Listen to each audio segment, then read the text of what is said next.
वो बड़ा फेक है।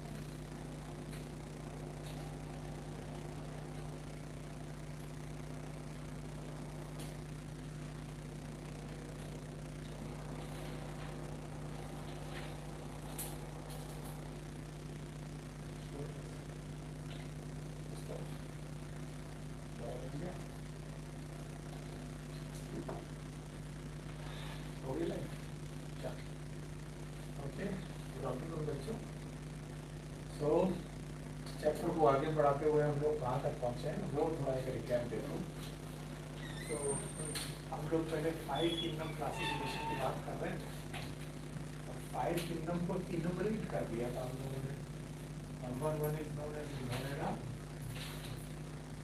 Number 2 is known as Protista, number 3 is known as Fungi, इसके बाद प्लांट और इसके बाद एनिमल। तो इस सीक्वेंस में हम लोगों ने म्यूरेरा को पूरा का पूरा पढ़ डाला, पूरा जितना भी एनसीईआरटी में दिया उस बेसिस पर म्यूरेरा को पढ़ लिया, और कल हम लोगों ने प्रोटिस्टा खत्म कर दिया। तो हमारे पास बेसिकली 2 चैप्टर कंप्लीट हो चुके हैं, म्यूरेरा और प्रोटिस्टा। अब हमारे पास बचते हैं फंजाई, प्लांट और एनिमल, 3 किंगडम। तो इस सीक्वेंस में हमारे पास किंगडम फंजाई एक छोटा सा किंगडम आता है, इसके बारे में देखते हैं। किंगडम फंजाई, ठीक, okay. So here we are going to study about the kingdom fungi. अब किंगडम फंजाई के बारे में क्या क्या बातें हमें मालूम होनी चाहिए, वो आपको शुरुआत से ही मालूम होना चाहिए कि किंगडम फंजाई के बारे में ये बोला जाता है, actually it is the multi cellular kingdom, multi cellular eukaryotic organism.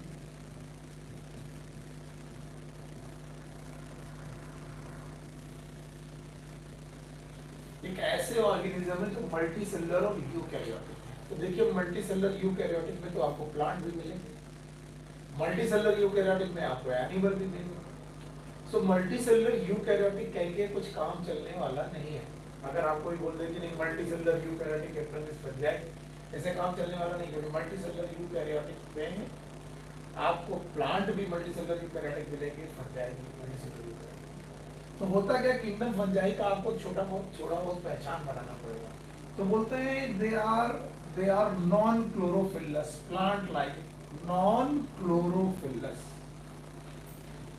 Non chlorophyllous plant like organism. अब यहाँ पर जैसे मैंने बोला प्लांट लाइक, वैसे लोग बोलेंगे अगर प्लांट लाइक है तो फिर प्लांट में क्यों नहीं रखेंगे, प्लांट लाइक है तो किंगडम प्लांट में रख दिए जाते हैं। तो मैं प्लांट लाइक इसलिए बोल रहा हूँ because they have cell wall, और आपको मालूम है लीनियस ने जिनके पास भी सेल वॉल थे उनको प्लांट में रखा था। तो they are multi cellular eukaryotic, non chlorophyllous, यानी क्लोरोफिल नहीं है, नॉन ग्रीन, ये ग्रीन नहीं है, प्लांट लाइक ऑर्गेनिज्म है जो नॉन क्लोरोफिलस है। और नॉन क्लोरोफिलस है तो they have heterotrophic nutrition, heterotrophic nutrition. और हेटेरोट्रॉपिक न्यूट्रिशन में भी they are saprophytic, mainly parasitic भी होते हैं और सैप्रोफिटिक भी होते हैं। तो मैंने बोला था सैप्रोफिटिक क्या होते हैं, ऐसे लोग जो सड़ी गली चीजें खाएं उन्हें हम लोग सैप्रोफिटिक बोलते हैं। और पैरासिटिक में क्या होता है, एक लिविंग ऑर्गेनिज्म दूसरे लिविंग ऑर्गेनिज्म पर डिपेंड रहता है, तब हम उसे बोलते हैं पैरासिटिक। तो फिलहाल इसे एक छोटा मोटा आइडिया मिलता है कि भाई कोई मल्टी सेलुलर ऑर्गेनिज्म का ग्रुप है जो यूकैरियोटिक है, ऐसे मल्टी सेलुलर यूकैरियोटिक और भी लोग हैं, लेकिन ये नॉन क्लोरोफिलस, और नॉन क्लोरोफिलस के साथ साथ प्लांट लाइक बॉडी है जिसमें सेल वॉल प्रेजेंट है, और हेटेरोट्रॉपिक न्यूट्रिशन और सैप्रोफिटिक। उसका बेटा आवाज बढ़ा जिससे मुझे पता चल जाए कि वो क्लास पूरी आवाज आ रही है, कल आ रही है, ठीक है। तो हेटेरोट्रॉपिक न्यूट्रिशन और सैप्रोफिटिक है, याद रखना। इसके बाद मैंने बोला कि they are the plant like, plant like का मतलब है इनमें रूट स्टेबिलिटी होगा। तो छोटा सा पॉइंट याद रखना है, they are the member of Thallophyta, member of Thallophyta. ये एक छोटा सा टर्म है जो एनसीईआरटी तो कहीं नहीं लिखती, लेकिन आपको मालूम होना चाहिए Thallophyta. If they are the member of Thallophyta, so what is the meaning of Thallophyta? They have thallus-like body. ये बात याद रखिएगा, they have thallus-like. और अगला पॉइंट होता है कि thallus-like body का मतलब क्या है? The plant-like body which do not have root, stem or leaf. Thallus-like body ऐसी body होती है which have no root,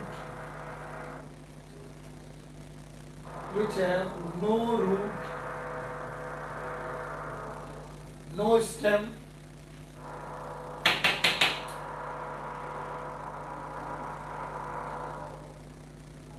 इसे बंद करो, no root, no stem नहीं होता, and no leaf.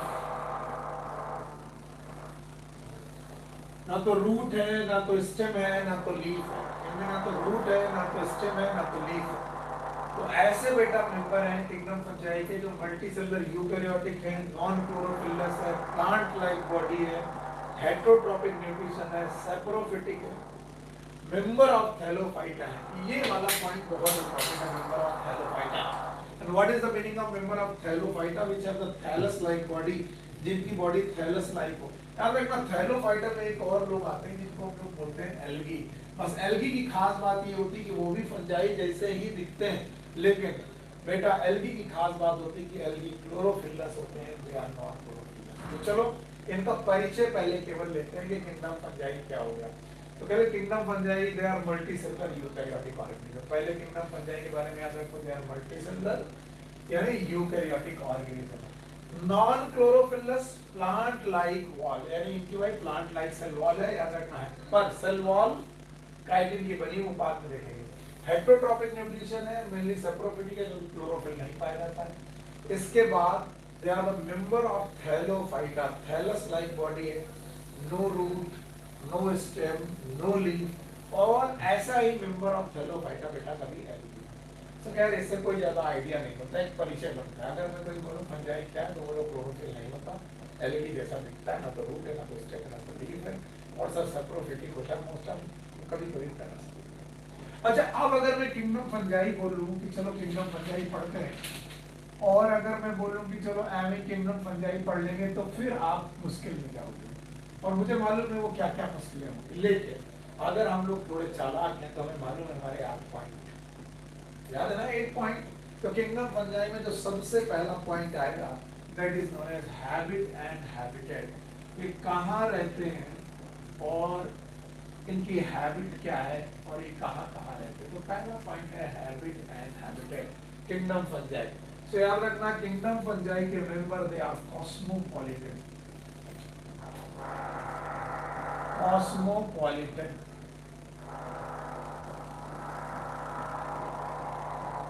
They are cosmopolitan.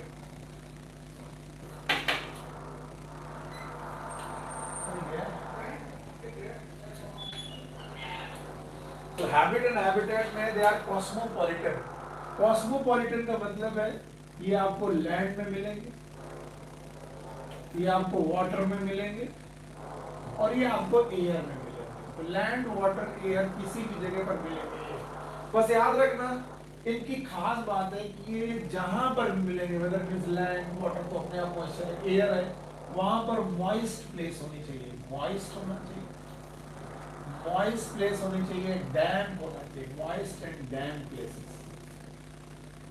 Damp places जो ज्यादातर बंद जगह होंगी, ऐसी जगहों को जहां पर बहुत दिनों से धूप नहीं पहुंची है, और मॉइस्ट है मतलब वहां पर थोड़ा मॉइस्चर प्रेजेंट होना चाहिए, थोड़ा बहुत उमस जैसा स्ट्रक्चर होना चाहिए। तो याद रखना ये कॉस्मोपॉलिटन है, लैंड में रह सकते हैं, वाटर में रह सकते हैं, मॉइस्ट एंड डैम्प प्लेसेस में रहते हैं। याद रखना इनके कुछ एग्जांपल हैं कैसे कैसे रहते होंगे, और इनका एग्जांपल का एक लिस्ट है, और वो एनसीईआरटी में इस लिस्ट को आप सबको याद रखना चाहिए। देखो आप लोगों ने कभी ना कभी ब्रेड में मोल्ड लगा हुआ देखा होगा। अब जो लोग गाँव के लोग हैं इसे फफूंद बोलते हैं भैया हमारी ब्रेड में फफूंद लगे, फफूंद लग गई, इसका मतलब है ब्रेड मोल्ड। तो कभी कोई बोले ब्रेड में जो मोल्ड है वो एक्चुअली क्या है, वो एक्चुअली फंगस है। कौन सा फंगस है वो मैं कभी ना कभी आपको सिखाऊंगा।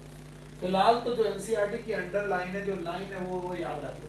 तो याद रखना, अगर ब्रेड में मोल्ड लग जाए तो वो फंजाई है। देखो कहाँ कहाँ रह सकता है।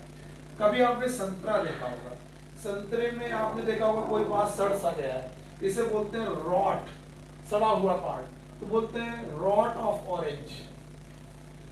जो रॉट ऑफ ऑरेंज है actually it is nothing but it is a fungus, ये फंगस है। अच्छा, बरसात में आप लोगों ने देखा होगा जूतों में फंगस लग गया, वो भी एक मोल्ड ही है। तो आपने देखा फफूंद लग गई, ब्रेड मोल्ड है। आपके अलावा आप लोगों को दिखाया गया कि भाई ये रॉट ऑफ ऑरेंज है, आपके सामने लिखा हुआ है। इसके अलावा क्या आपने कभी मशरूम्स खाए हैं? अगर मशरूम खाए हैं तो हम सब लोग जानते हैं कि मशरूम्स जो होते हैं ये भी बेटा फंजाई है। मशरूम भी बेटा फंजाई है, अगर आपको याद रहे। इसी तरीके से मशरूम से मिलते जुलते कुकुरमुत्ते, उनको हम लोग हिंदी में बोलते हैं, उन्हीं जैसे मिलते जुलते हैं। आप यहाँ पर इन्होंने इनको नाम दे रखा है कि टोड स्टूल्स।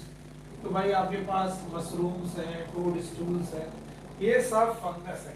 तो फंगस के कुछ एग्जांपल हैं एनसीईआरटी में जो एज इट इज लर्न करने पड़ेंगे। तो चलो पहले हैबिट एंड एरो में मिलेंगे, एयर में मिलेंगे, लैंड वाटर एयर, कहीं पर जहाँ पर मिलेंगे वहाँ मॉइस्चर होना चाहिए, डैम्प प्लेसेस होने चाहिए। और याद रखना है इनके कुछ एग्जांपल हैं, जैसे पहला एग्जांपल मैंने यहाँ पर लिखा ब्रेड मोल्ड, दूसरा रॉट ऑफ ऑरेंज, इसके अलावा तीसरा मैंने बोला मशरूम, चौथा बोला टोड स्टूल। सो ये जगह जगह मैं आपको बता रहा हूँ कहाँ कहाँ पर ये फंगस पाए जा सकते हैं। अब जैसे पांचवा पॉइंट में आपको बताऊं, तो आपने कभी भी सरसों का पौधा अगर देखा है, सरसों का पौधा देखा है, तो सरसों की पत्तियों में व्हाइट स्पॉट आ जाता है। The white spot upon mustard, white spot upon mustard. आप लोग को ये लग रहा होगा कि मैं ऐसे क्यों पढ़ा रहा हूँ, क्योंकि ये क्वेश्चन एज इट इज पूछेगा कि व्हाइट स्पॉट ऑन मस्टर्ड जो है वो एक्चुअली क्या है, आपका फंगस, ये फंजाई है। इसके अलावा आप लोगों ने गेहूं देखा होगा, वीट, अगर आपने वीट देखा है तो वीट में रस्ट लग जाती है, रस्ट ऑफ वीट।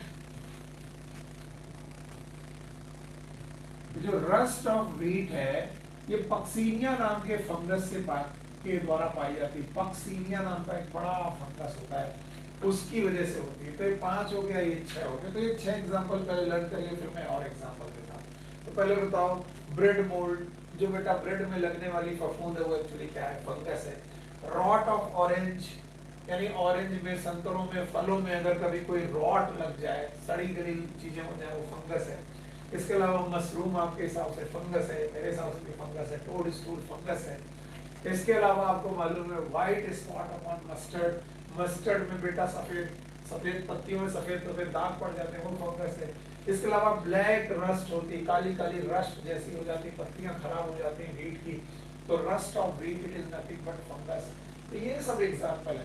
इसके अलावा एक बड़ा बढ़िया एग्जांपल है, ये बहुत सुनने को मिलेगा, इसका नाम है ईस्ट। ईस्ट, और याद रखना इसको हम लोग सैक्रोमाइसिस के नाम से जानते हैं, सैक्रोमाइसिस। और ये जो ईस्ट है ये अल्कोहल को बनाने के काम आता है, इसी की मदद से हम लोग अल्कोहल बनाते हैं। गांव में जितने लोग हैं वो जानते हैं देशी शराब बनाने का तरीका जो होता है वो ईस्ट, खमीर की वजह से होता है।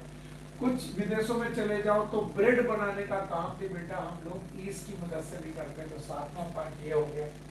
8वां पॉइंट मैं यहाँ पर लिख दे रहा हूँ, आप लोगों ने कभी ना कभी सुना होगा, एक एंटीबायोटिक है पेनिसिलिन। पेनिसिलिन नाम की एंटीबायोटिक है। दिस पेनिसिलिन नाम की एंटीबायोटिक है, वो एक फंगस से बनाई गई, and that is known as Penicillium. इस फंगस का नाम है पेनिसिलियम ग्लूटेटम। सो आपको मालूम है there are so many example. अच्छा, इन एग्जांपल को हम छोड़ नहीं सकते, क्योंकि जिस दिन क्वेश्चन बनेगा ये डायरेक्ट क्वेश्चन बनेगा, एकदम डायरेक्ट क्वेश्चन बनेगा। और डायरेक्ट क्वेश्चन पूछा जाएगा कि भाई मशरूम क्या है, टोड स्टूल क्या है, ब्रेड मोल्ड क्या है, रॉट ऑफ ऑरेंज क्या है, तो पूछा जाएगा white white spot upon the mustard क्या है, पूछा जा सकता है रस्ट ऑफ व्हीट क्या है, ईस्ट किन किन दो काम पे आता है, आपको मालूम है इस दो काम में आता है। एक तो हम लोग इससे अल्कोहल बनाते हैं, दूसरा हम लोग इसका ब्रेड बनाते हैं। इसके अलावा फंजाई में हम लोगों ने पेनिसिलिन देखा, एंटीबायोटिक। कल भी हम लोगों ने देखा था कि एंटीबायोटिक बना रहे थे, लेकिन एंटीबायोटिक वहां पर हम लोग बैक्टीरिया से बनवा रहे थे। कल का मतलब पिछली क्लासेस में, तो वो एंटीबायोटिक बैक्टीरियल एंटीबायोटिक थी, ये एंटीबायोटिक फंगस एंटीबायोटिक है। चलो एक एक करके निपटाते हैं। ये केवल और केवल बेटा अभी मैंने हैबिट एंड हैबिटेट के अंदर पढ़ाया है, तो जो यहाँ नहीं लिखा है वो भी मुझे बताओ और जो लिखा है वो भी बताओ। हैबिट एंड हैबिटेट, पहले पॉइंट कॉस्मोपॉलिटन, ये कहीं पर मिलेंगे, लैंड में मिलेंगे, वाटर में मिलेंगे, एयर में मिलेंगे। इसके बाद मिला गया कि जहां पर भी मिलेंगे वहां पर कहना होना कैसा होना चाहिए, मॉइस्चर और डैम्प प्लेसेस होनी चाहिए। और इनके एग्जांपल में चलिए एक एक करके एक दिमाग में पिक्चर लाइए। ब्रेड लाइए, ब्रेड में मोल्ड लगा हुआ है, ये फंगस है, फफूंद लगी हुई है। रॉट लगा हुआ है ऑरेंज में, ये एक फंगस है। इसके अलावा मशरूम एक फंगस है। तो कभी कोई पूछ ले एडिबल फंगस, क्या फंगस खाया जा सकता है? यस, फंगस खाया जा सकता है मशरूम के रूप में। टोड स्टूल भी खाया नहीं जा सकता, लेकिन आपको मालूम है ये भी एक फंगस है। इसके अलावा white spot upon the mustard, mustard यानी सरसों की पत्तियां खराब हो गई, सफेद दाग हो गए, मस्टर्ड है। Black rust of wheat Puccinia के द्वारा होती है। इसके बाद बताया गया ईस्ट दो काम आता है, अल्कोहल बनाने के लिए, दूसरा ब्रेड बनाने के लिए। इसके अलावा पेनिसिलियम नाम का जो फंगस है उससे पेनिसिलिन नाम की एंटीबायोटिक बनाते हैं। ये तो हो गए प्लांट पर अटैक करने वाले फंजाई। यू नो दैट कुछ फंजाई पैरासिटिक होते हैं upon animal, parasite upon animal. Animal में भी ये पैरासाइट की तरह काम करते हैं। और ये बहुत सिंपल सा क्वेश्चन है। जैसे आप लोगों ने देखा होगा कि कुछ लोगों को डैंड्रफ होता है। अगर आपने कभी डैंड्रफ सुना है या डैंड्रफ देखा है अपने सर पे, तो dandruff is nothing but fungus, ये एक फंगस है। अब आपको लगेगा कि मेरे सर में डैंड्रफ क्यों हुआ, क्योंकि तो आपको मालूम है सर एक ऐसी जगह है जहाँ पसीना निकल सकता है, मॉइस्चर हो सकता है और डैम्प प्लेस हो सकती है। तो मॉइस्चर और डैम्प प्लेस में डैंड्रफ हो सकता है, फंगस हो सकता है। अच्छा, बहुत सारे लोग जानते हैं रिंग वॉर्म, दाद इसे बोलते हैं, रिंग वॉर्म। इसे को हम लोग हिंदी में दाद, खाज, खुजली या दाद बोलते हैं। This is nothing, this is a fungus. तो आपको मालूम है फंगस कहीं भी रह सकता है। बैक्टीरिया के साथ भी यही था, बैक्टीरिया कहीं भी रह सकता था, दांत में, हाथ है ना, हाथ में। ऐसे ही फंगस भी तुम्हारे सर में रह सकता है, तुम्हारी देखो बॉडी में रह सकता है। इवन कुछ फंगस लंग्स के अंदर चले जाते हैं। जैसे फंगस एक लंग के अंदर चला जाता है और बीमारी करता है एस्परजिलोसिस। ये शब्द याद रखिएगा, एस्परजिलोसिस। ये एस्परजिलोसिस एक डिसीज है जिसमें फंगस ग्रोथ हो जाती है लंग्स में। फंगस ऑन लंग्स, लंग्स में फंगस पहुंच जाता है। इस तरीके से तुमने देखा है कि केवल फंगस प्लांट में नहीं है। अभी केवल हैबिट एंड हैबिटेट डिस्कस कर रहे थे। कितने लोग हैं जो ये देख बिना देखे इसको पूरी तरीके से समझा सकते हैं हमारे 8 पॉइंट पे? चलिए एक बार हम लोग कोशिश करते हैं। पैरासाइट अपॉन एनिमल्स में डैंड्रफ हो गया, जो कि बेटा हमारे बालों में पाया जाता है। इसके अलावा रिंग वॉर्म हो गया, दाद हो गई। इसके अलावा एस्परजिलोसिस एक ऐसा फंगस है, यू नो दैट ये फंगस एस्परजिलस लंग्स में पहुंच जाता है। देखिए बोर्ड में कुछ नहीं, और ये तब मजेदार बात होती है जब आपको कुछ दिखे। अब बताओ मैं कौन सी किंगडम पढ़ा रहा हूँ? Kingdom fungi. किंगडम फंजाई की खास बात क्या है? थैलस लाइक है। इसकी बॉडी में ना तो रूट है, ना तो स्टेम है, ना तो लीफ है। ये यूनिसेलुलर है कि मल्टीसेलुलर है? मल्टीसेलुलर है। याद रखना मल्टीसेलुलर होने के साथ साथ ये यूकैरियोटिक है। याद रखने वाली और बात है बेटा कि इनके हैबिट एंड हैबिटेट मैंने अभी डिस्कस किया।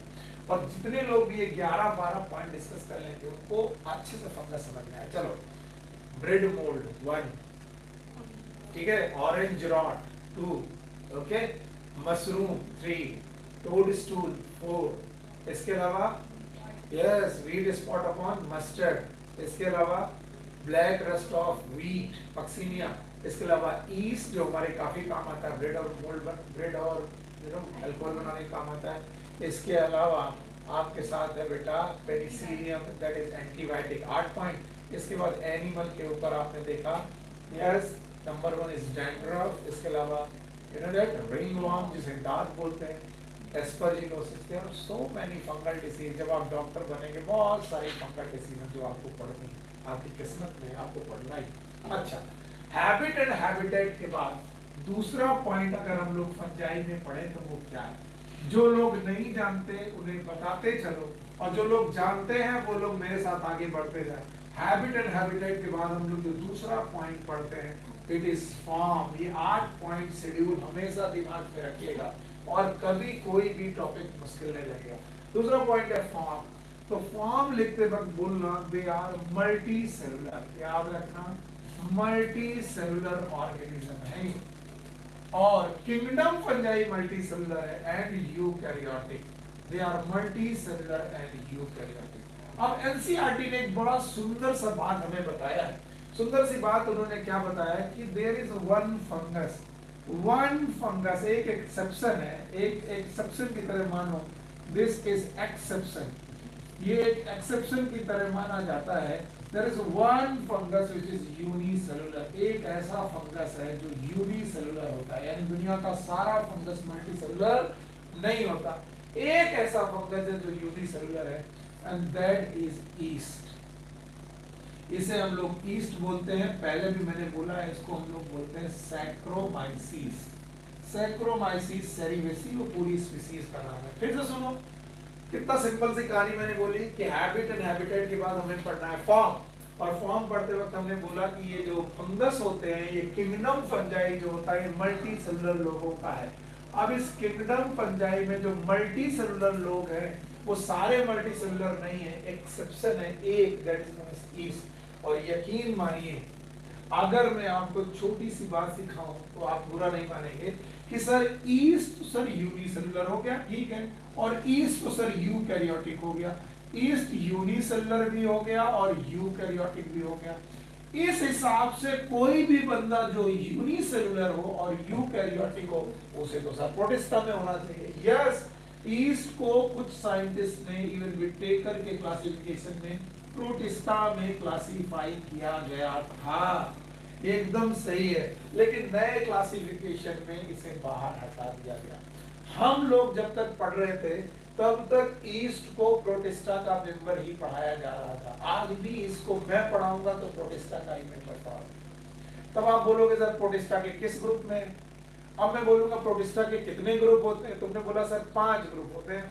सर क्राइसोफाइटा में ये है नहीं, सर ये डाइनोफ्लोजेलेट में जा नहीं सकता, सर ये स्लाइम मोल्ड में जा नहीं सकता, तो स्लाइम मोल्ड में सेल वॉल नहीं थी, सर ये इग्लूना में जा नहीं सकता, ये प्रोटोजोआ में जा नहीं सकता, तो प्रोटिस्टा के किस ग्रुप में? तो मैं आपसे एक क्वेश्चन पूछूंगा कि बताओ क्लोरेला और क्लेमाइडोमोनास किस ग्रुप में?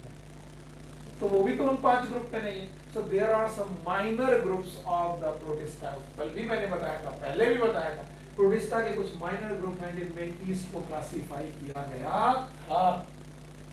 आज एनसीईआरटी कहती है कि किंगडम फंजाई का एक सिंगल एक्सेप्शन है, that single exception is known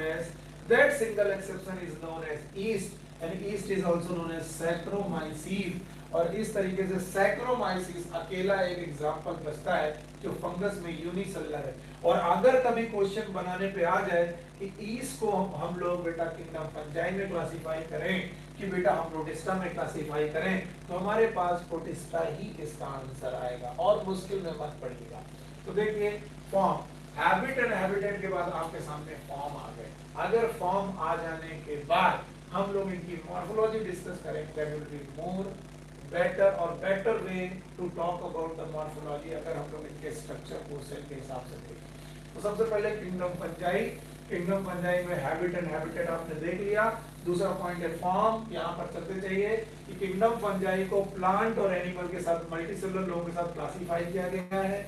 ये यूकैरियोटिक लोग हैं, इनमें सिंगल एक्सेप्शन है, एक एक्सेप्शन है, उस एक्सेप्शन का नाम है ईस्ट, जिसे हम लोग बोलते हैं सैक्रोमाइसीस। और ईस्ट अगर यूनिसेलुलर और यूकैरियोटिक है तो फंगाई में क्या कर रहा है, उसे उठाओ और प्रोटिस्टा में डालो। यकीन मानिए प्रीवियस क्लासिफिकेशन में इट वाज इन प्रोटिस्टा, ये प्रोटिस्टा में ही क्लासिफाई किया गया, याद रहेगा।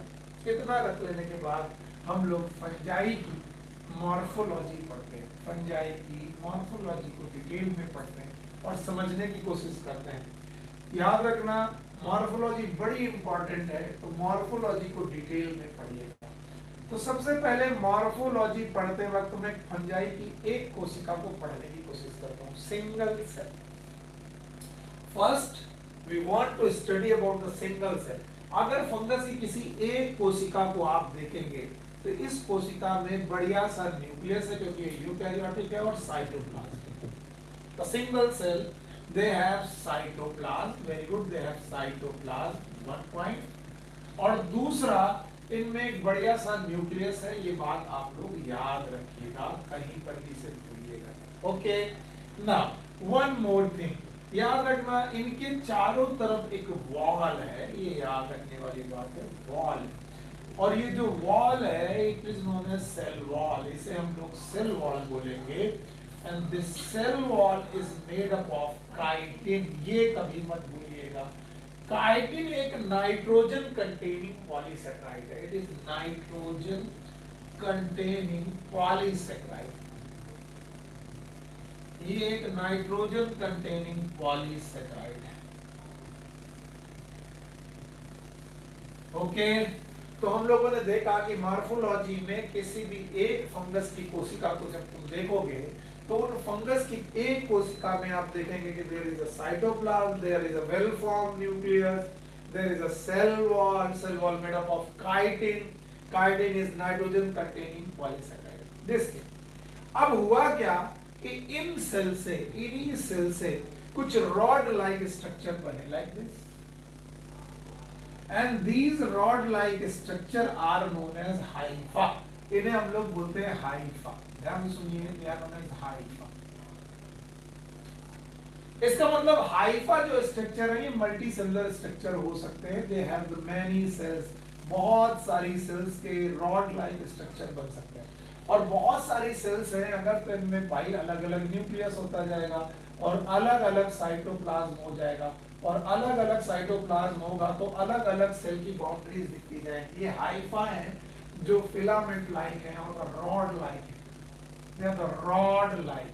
अच्छा, कभी कभी क्या होता है, हाइफा बनते बनते, हाइफा जब बने तो उनके बीच के जो सेप्टा थे, सेप्टा का मतलब है सेल वॉल थी, वो खत्म हो गई। फिर तो देखो, यहाँ एक सेल, ये दूसरी सेल, ये तीसरी सेल, ये चौथी सेल, ये पांचवी सेल, ये छठी सेल, और हर एक सेल का अपना अलग अलग न्यूक्लियस। लेकिन मान लीजिए बहुत सारी सेल्स यहाँ पर रही हो और हर सेल ने अपना बेटा सेप्टा बेटा खत्म कर दिया, सेप्टा खत्म कर दिया, और इसका मतलब द क्रॉस वॉल अपसेट। तो ये भी रॉड लाइक स्ट्रक्चर है, ये भी रॉड लाइक स्ट्रक्चर है, इसका नाम भी हाइफा है सर, इसका नाम भी हाइफा है, दोनों ही हाइफा है, बोथ आर हाइफा। ये भी एक हाइफा है, ये भी एक हाइफा है, इसमें एक कोशिका और दूसरी कोशिका के बीच में क्रॉस वॉल है, इसे बोलते हैं क्रॉस वॉल। और इसी क्रॉस वॉल को हम लोग नाम देते हैं सेप्टा। सेप्टा मतलब दो चीजों को सेपरेट करने वाला, दो कोशिकाओं को सेपरेट करने वाला, that is known as septa. तो याद रखना, कुछ हाइफा ऐसे हैं, कुछ हाइफा ऐसे हैं जिनमें सेप्टा प्रेजेंट है, ऐसे हाइफा को बोलते हैं सेप्टेट हाइफा, सेप्टेट हाइफा। ध्यान सुने, they are known as septate hypha, याद रखना। और इनमें हर बेटा न्यूक्लियस अलग अलग सेल में प्रेजेंट है, वहीं पर यहाँ क्रॉस वॉल नहीं है, सो क्रॉस वॉल यहाँ पर अपसेट है, ये याद रखना पड़ेगा, क्रॉस वॉल अपसेट। और अगर क्रॉस वॉल अपसेंट है तो इस कंडीशन को बोलेंगे एसेप्टेट, इसे हम लोग एसेप्टेट कंडीशन बोलेंगे, याद रखना। तो हाइफा दो प्रकार के, एक है सेप्टेट हाइफा, दूसरे एसेप्टेट हाइफा। अच्छा, अब जब मैं एसेप्टेट हाइफा देखूंगा तो इनमें आपको लीनियर कंडीशन में साइटोप्लाज्म दिखेगा और कोई भी साइटोप्लाज्म में बेटा वॉल नहीं दिखेगी अलग अलग, इसलिए यहाँ पर मल्टी न्यूक्लिएटेड कंडीशन मिलेगी। And the multi-nucleated condition is also known as cenocytic hypha. Cenocytic, and what is the meaning of cenocytic? It is nothing but multi-nucleated.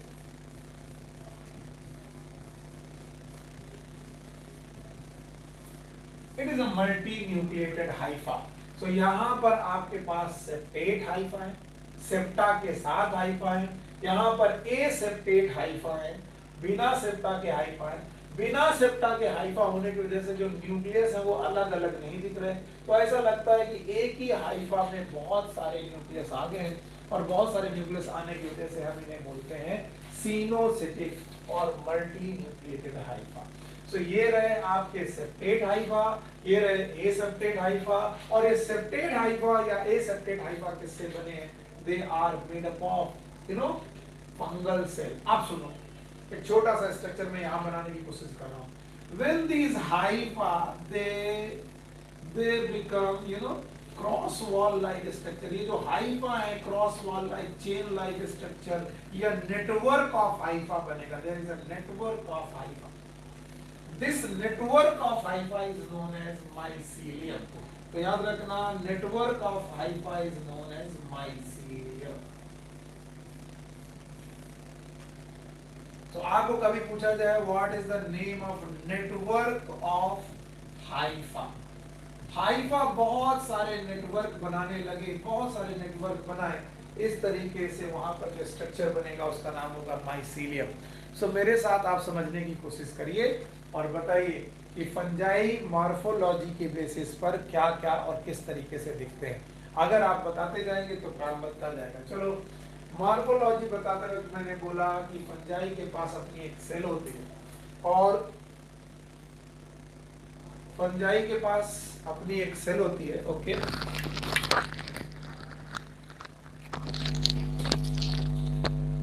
Sorry,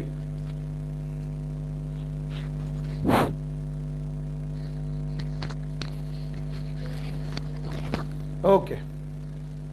तो फंजाई की सेल में जो होती है वो सेल वॉल होती है, और जो सेल वॉल है बेटा, ये जो सेल वॉल है, आवाज आ रही है?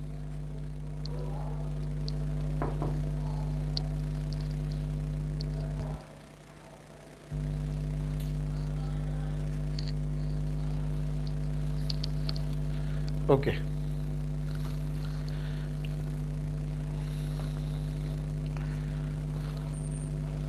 माइक तो आपने दिया ही नहीं था, माइक तो दिया ही नहीं था, माइक तो तब से मैं बिना माइक के पढ़ा रहा हूँ। ओके,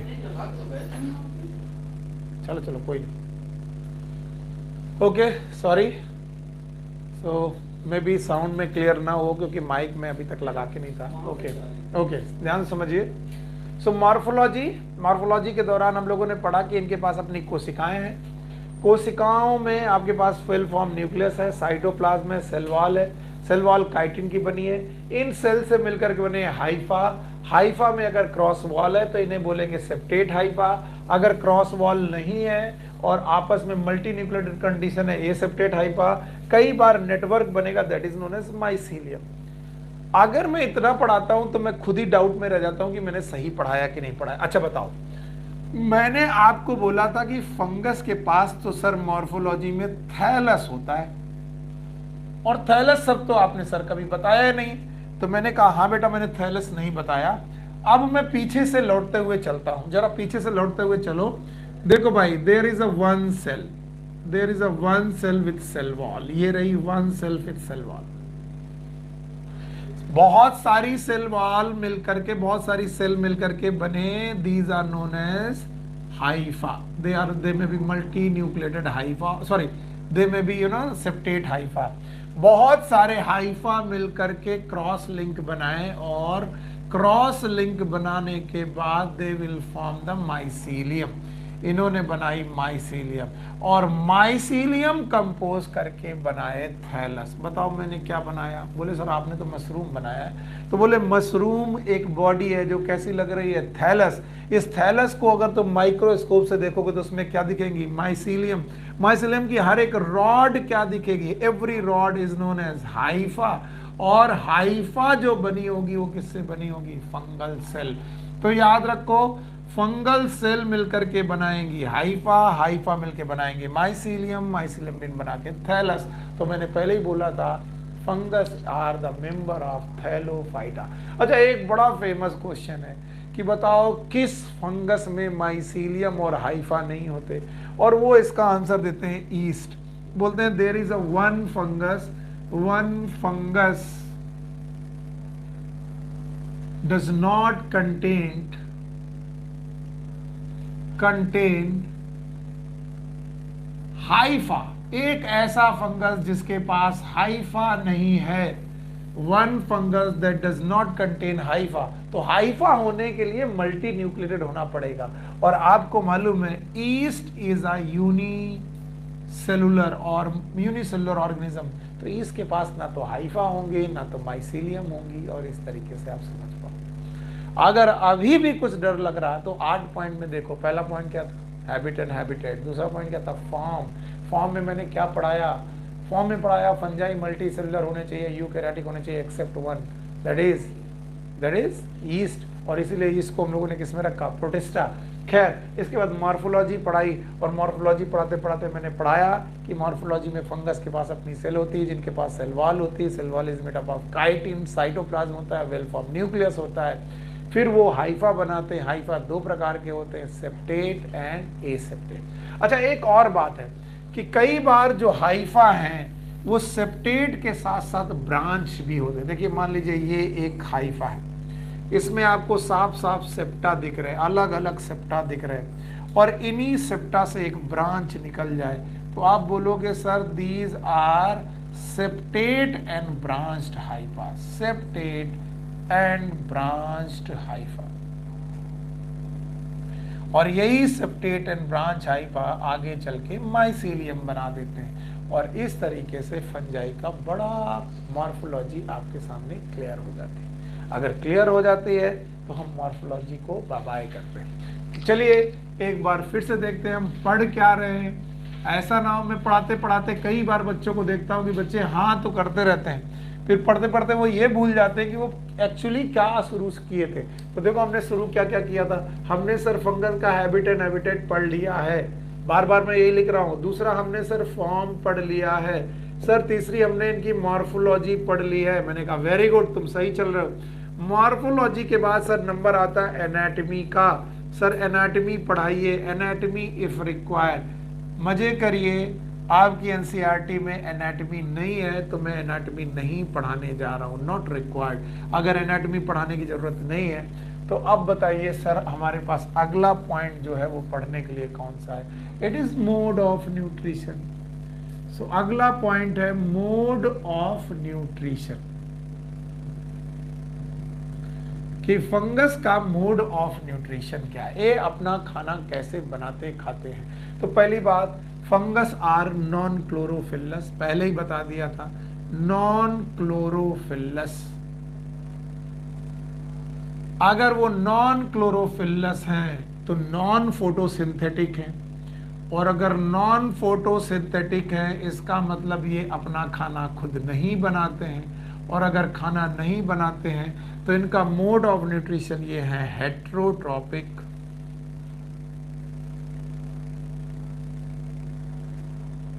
हेट्रोट्रॉपिक है, और हेट्रोट्रॉपिक में भी मैंने आपको 3 वे पढ़ाए थे, याद होंगे अगर तो। मैंने बोला था हेट्रोट्रॉपिक 3 प्रकार के होते हैं। Number 1 is parasite, one living organism depend upon another living organism. अगर मैं फंगस को लिविंग मान लूं और मैं अपने आप को लिविंग मान लूं और मेरे पास रिंग वॉर्म आ जाए तो रिंग वॉर्म मेरी बॉडी में कैसे बिहेव करेगा, पैरासाइट। अब बताओ, पक्सीनिया नाम का फंगस व्हीट में है तो fungus is living, wheat is living, living organism पर है तो क्या हुआ, पैरासाइट। अगर मैं बोलूं मस्टर्ड की लीफ में एक फंगस है तो बताओ वो क्या हुआ, पैरासाइट। तो याद रखना, they are parasitic mode of nature. They may be saprophyte also, ये सैप्रोफिटिक भी होते हैं, ये याद रखने वाली बात है। सैप्रोफिटिक का मतलब है ये डेड एंड डिकेइंग मटेरियल को खाते हैं, बिल्कुल बैक्टीरिया जैसे डेड एंड डिकेइंग मटेरियल को खाते हैं। और याद रखना, सैप्रोफिटिक होने की वजह से ही हम लोग इनको डिकम्पोजर्स बोलते हैं।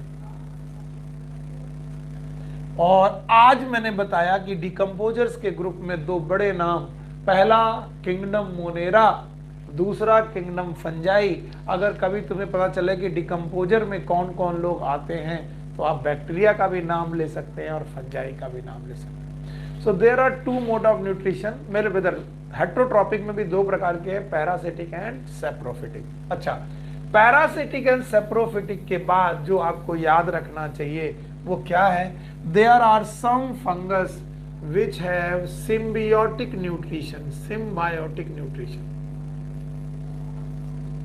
अब आप बोलोगे सर सिम्बायोटिक तो रिलेशनशिप होती है, इसमें न्यूट्रिशन कहां से होता है? तो मैं बताता हूं, फंगस के लिए जो सिम्बायोटिक रिलेशनशिप होती है वो हमेशा न्यूट्रिशन के लिए ही होती है। जैसे आपको लाइकेन पढ़ने को मिलेंगे कभी ना कभी, तो आपको पढ़ाया जाएगा लाइकेन में दो लोग रहते हैं, एक रहता है एल्गी और दूसरा रहता है फंजाई।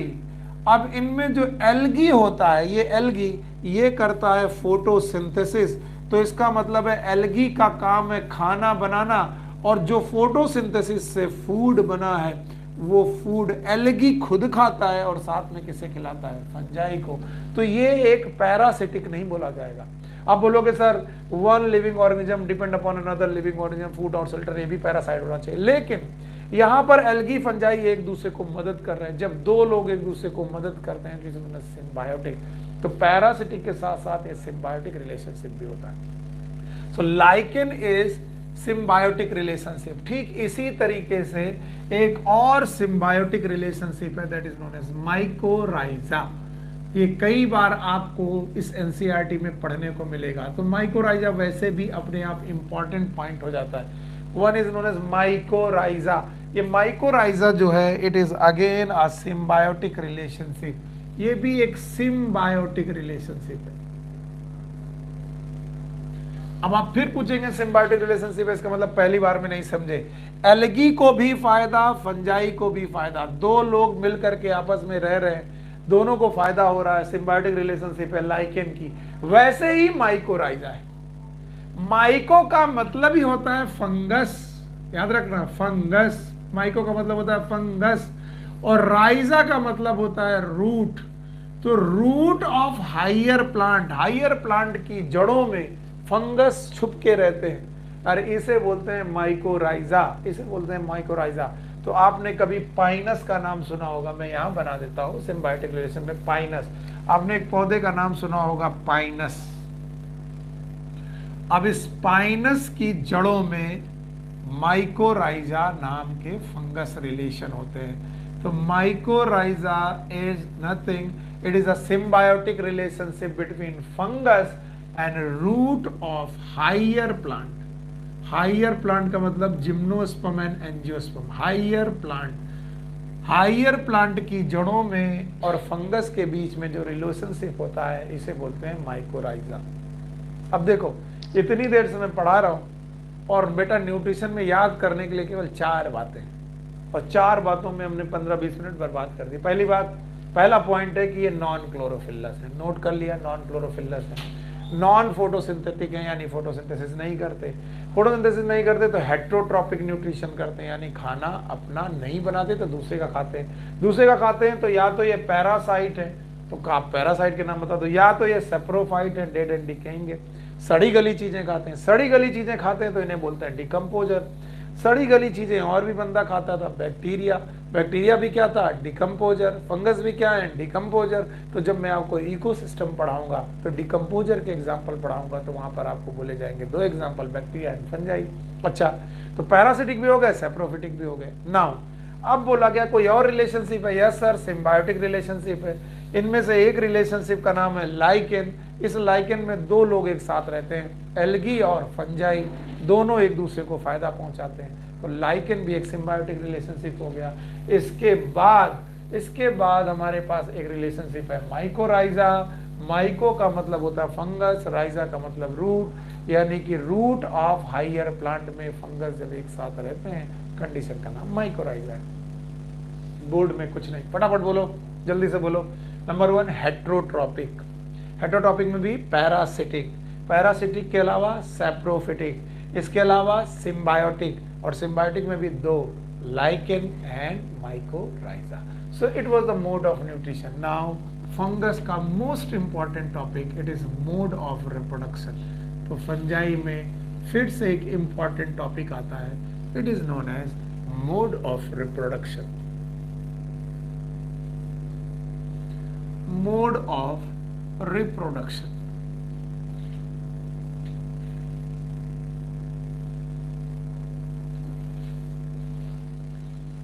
फंगस रिप्रोडक्शन कैसे करते हैं? तो पहले फंगस को समझ लेना चाहिए।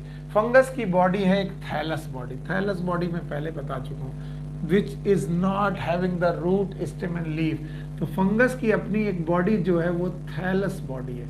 अब इस थैलस बॉडी में रिप्रोडक्शन कैसे हो रहा सर, वो डिटेल समझाने की कोशिश कर रहे हैं। एक्चुअली हम लोग वो डिटेल कोशिश करते हैं। तो फंजाई में जो रिप्रोडक्शन होता है वो 3 मेन प्रकार से होता है। One is known as vegetative reproduction. पहला तरीका है vegetative reproduction. Okay, vegetative reproduction. दूसरे तरीके का रिप्रोडक्शन है asexual reproduction.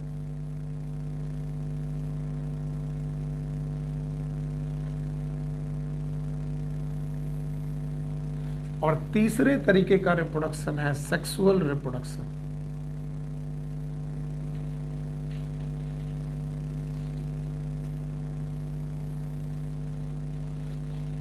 Okay, so vegetative reproduction, asexual reproduction and sexual reproduction, 3 तरीके का रिप्रोडक्शन। और तीनों रिप्रोडक्शन का आइडिया मैं ऑलरेडी आपको पढ़ा चुका हूं, अगर आप भूले नहीं हो। वेजिटेटिव रिप्रोडक्शन में मैंने बोला था कायिक प्रजनन। मैं बार बार वही बातें बोलता हूं ताकि आपको याद बनी रहे। कायिक प्रजनन, और कायिक प्रजनन का मतलब काया। काया मतलब बॉडी। जब बॉडी इटसेल्फ रिप्रोडक्शन करने लगे then it is known as कायिक प्रजनन। अब बताओ फंगस की बॉडी का नाम क्या है? Thallus body. अब थैलस बॉडी का कोई टुकड़ा टूट जाए, मान लो ये टुकड़ा टूट गया और ये टुकड़ा टूटकर बेटा जमीन में गिरे या कहीं पर भी गिरे मॉइस्चर वाली प्लेस पर, और इस टुकड़े से पूरी बॉडी बन जाए, तो एक बॉडी के पार्ट ने पूरी बॉडी को क्रिएट कर दिया। यानी एक ऑर्गेनिज्म ने अपनी बॉडी से दूसरे ऑर्गेनिज्म को क्रिएट कर दिया, काया से दूसरी काया बना दी। दैट इज नोन एज कायिक प्रजनन। याद रहेगा। तो वेजिटेटिव रिप्रोडक्शन में body part itself take part in the reproduction, और वेजिटेटिव रिप्रोडक्शन में फंगस 3 तरीके के रिप्रोडक्शन मेंटेन करता है। फंगस 3 तरीके से रिप्रोडक्शन मेंटेन करता है। Number 1 is known as fragmentation. Fragmentation पहला तरीका है। जैसे यहां पर बॉडी का फ्रेगमेंट टूटा और नई बॉडी बनी, that is known as fragmentation. अच्छा, ईस्ट नाम का जो फंगस है, ईस्ट नाम का जो फंगस है यूनिसेलुलर है, वो फिजन भी कर सकता है। बाइनरी फिजन जैसा स्ट्रक्चर कर सकता है, फिजन कर सकता है। तो एक कोशिका से 2 कोशिका बन जाना, तो ये वाला पोर्शन जो आपको मैंने पढ़ाया था ये फ्रेगमेंटेशन है, और ये वाला जो पोर्शन मैंने पढ़ाया था इट इज अ फिजन। तो दूसरा तरीका है फ्रेगमेंटेशन के अलावा फिजन। अच्छा, आपने कहा सर हमने ईस्ट में तो कभी फिजन पढ़ा नहीं है, आपने ईस्ट में फिजन पढ़ा दिया। सर हमने ईस्ट में जो पढ़ा है वो है बडिंग। हाँ, सब बच्चे जानते हैं कि कभी ना कभी सर ने ईस्ट में बडिंग पढ़ाई है। तो याद रखना, there are some fission yeast and there are some budding yeast. दोनों प्रकार के ईस्ट होते हैं, लेकिन most of the yeast are the budding yeast. इनमें से एक कोशिका के अंदर एक छोटी सी बड निकली, और जो बड निकली इसकी वजह से ये बड जब टूटी तो नया बेटा फंगस पैदा हो गया। प्रोसेस का नाम है budding. So there is a third way also known as fragmentation, fission, और यहां पर मैं ऊपर लिख दे रहा हूं तीसरा तरीका, that is known as budding.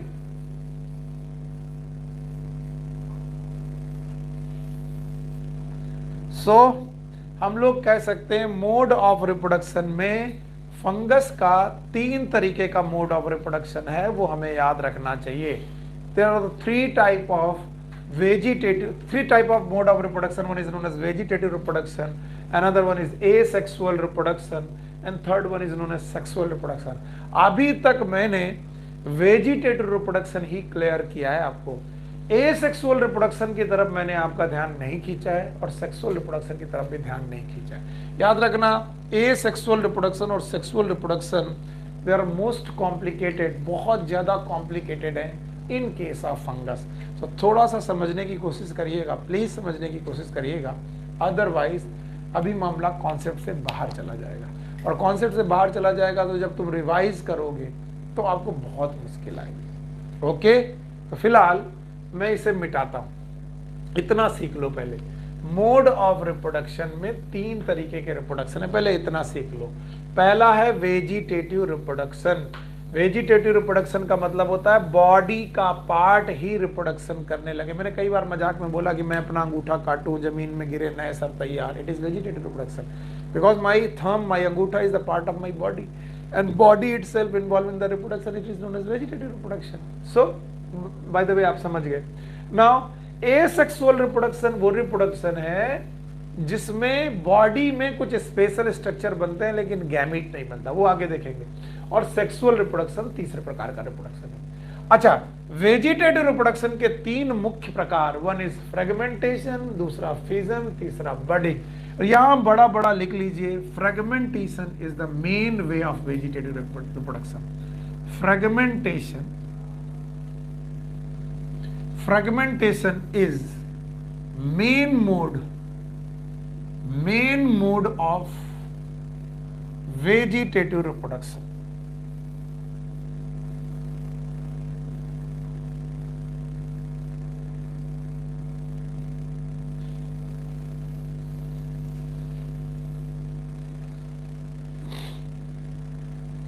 So fragmentation itself is a main mode, लेकिन टोटल रिप्रोडक्शन का मेन मोड नहीं है, फिर गड़बड़ मत कर देना। टोटल रिप्रोडक्शन 3 के, वेजिटेटिव, एसेक्सुअल, सेक्सुअल, और ये वेजिटेटिव के 3 पार्ट थे, फ्रेगमेंटेशन, फिजन और बडिंग। उनमें से मेन है फ्रेगमेंटेशन। तो fragmentation is the main mode of vegetative reproduction. Got it?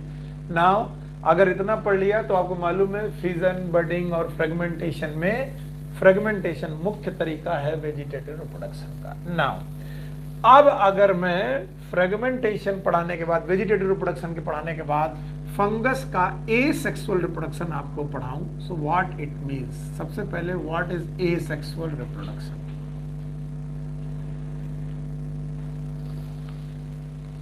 What is asexual reproduction? Sir इसे डिटेल में समझाने की कोशिश करिए। What is asexual reproduction? First of all see this is a body of fungus. Let suppose ये thallus body है, okay. इस thallus body में स्पेशल स्ट्रक्चर बने, कोई भी स्पेशल स्ट्रक्चर बने,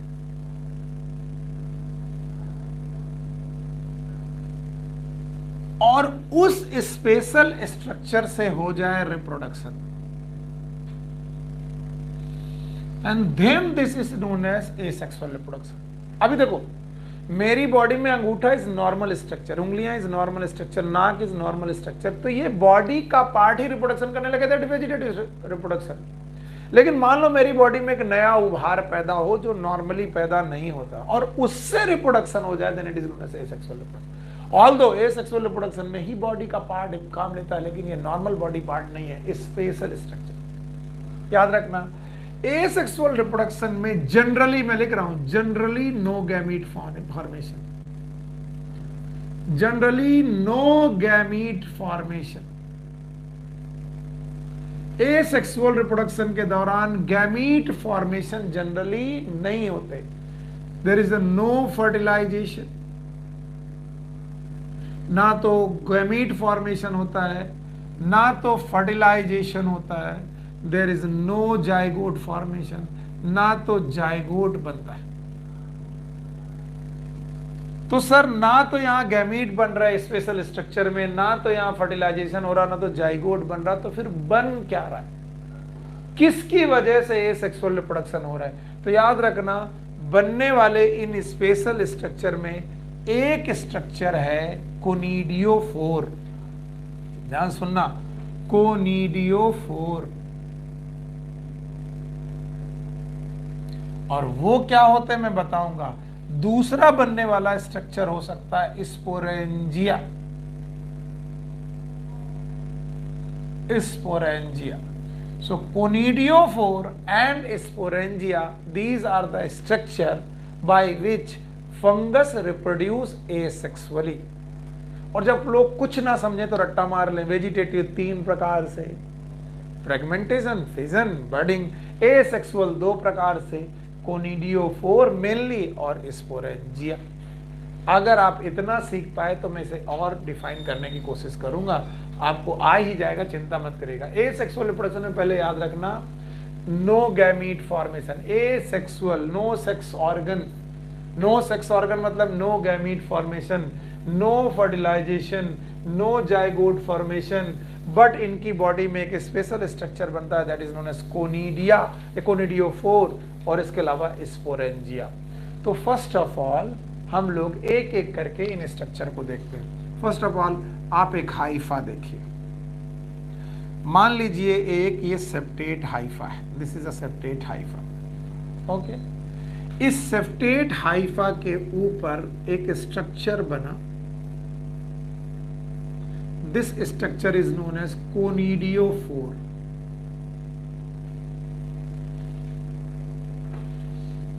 और इसके ऊपर spore like non motile structure से बने, and these non motile structure are known as conidia. And these conidia are exogenous. सबसे पहला पॉइंट होता है दे आर एक्सोजेनस। एक्सोजेनस का मतलब होता है जो बॉडी के बाहर बने। तो देखो ये रहे हाइफा, हाइफा के बाहर कोनिडियोफोर, और कोनिडियोफोर में बाहर की तरफ कोनिडिया नाम के स्ट्रक्चर है। Conidia are spore like structure,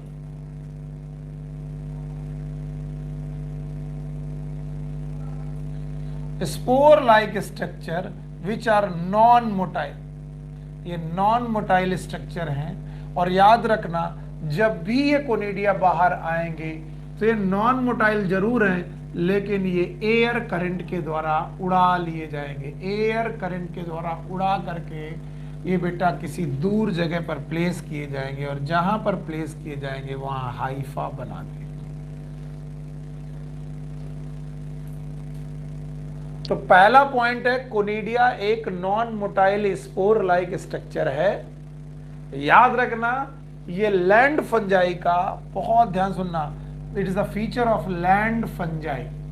जो लोग भी ऐसे फंजाई हैं जो लैंड में रहते हैं, वाटर में नहीं रहते, लैंड में रहते हैं, ऐसे फंजाई के पास ज्यादातर समय पर कोनिडिया ही बनते हैं, और कोनिडिया जिस स्ट्रक्चर में बनते हैं उन्हें बोलते हैं कोनिडियोफोर। तो एसेक्सुअल रिप्रोडक्शन का एक तरीका तो हो गया कोनिडिया, और वो कोनिडिया बनते हैं कोनिडियोफोर में। ये एक्सोजेनस है, ये क्वेश्चन कई बार पूछा गया, बहुत बार।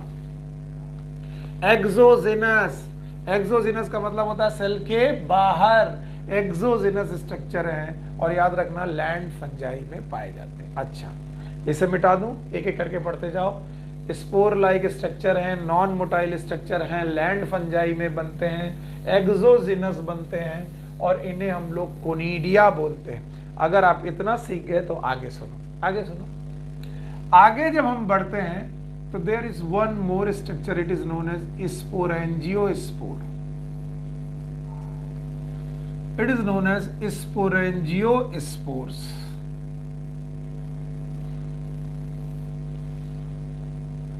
ठीक है। What is the literal meaning of the sporangiospoor? Sporangiospoor का literal meaning है spores from sporangia. Sporangia, sporangia के स्पोर। जैसे बोले कानपुर के सुनील सर, वैसे ही स्पोरेंजिया से निकले spore, that is known as sporangiospore. तो भाई स्पोर तो समझ में आ गया, लेकिन ये स्पोरेंजिया क्या भला, जरा देखिए। ये रहा फंगस का थैलस, ये रहा फंगस का थैलस, ओके। इसी थैलस में आपको मिल गए बेटा एक स्पेशल स्ट्रक्चर। इस स्पेशल स्ट्रक्चर का नाम है स्पोरेंजिया।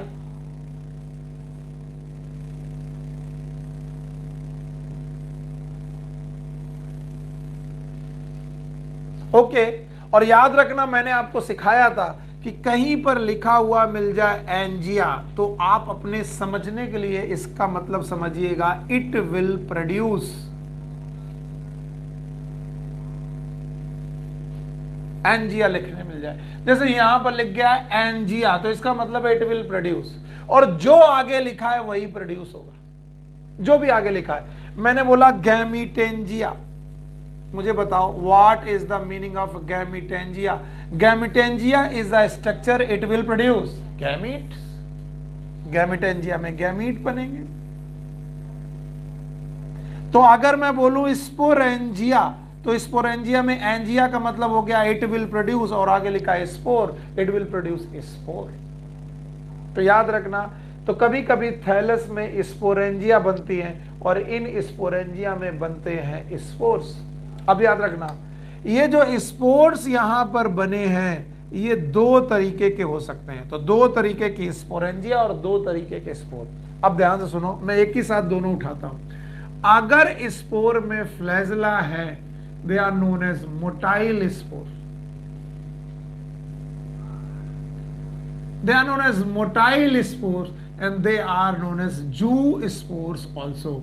इन्हें हम लोग जू स्पोर्स का नाम भी देते हैं। तो यानी जो भी मोटाइल स्पोर स्ट्रक्चर है दे आर नोन एज जू स्पोर्स। यस, फंगस जू स्पोर भी बनाती है। नाउ अगर बेटा स्पोर बना है और वो नॉन मोटाइल है और स्पोरेंजिया में बना है, नॉन मोटाइल स्पोर और था कोनिडिया, कोनिडिया भी नॉन मोटाइल स्पोर था, लेकिन ये स्पोर भी बेटा नॉन मोटाइल है। लेकिन इस नॉन मोटाइल स्पोर की खास बात है ये एंडोजिनस है, कोनिडिया एक्सोजिनस था।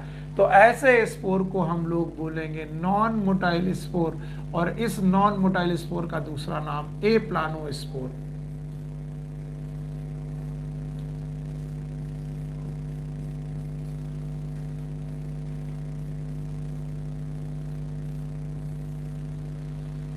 तो दो तरीके के स्पोर हैं, एक बेटा फ्लैजला वाले spore that is known as motile spore और जू स्पोर, एक बिना फ्लैजला वाले spore that is known as non motile spore और aplanospore. One thing more, ये जो मोटाइल स्पोर है दे मूव, और मूव लोग एयर में नहीं करते हैं, वाटर में करते हैं। तो याद रखना, जो मोटाइल स्पोर है these are the feature of water fungi.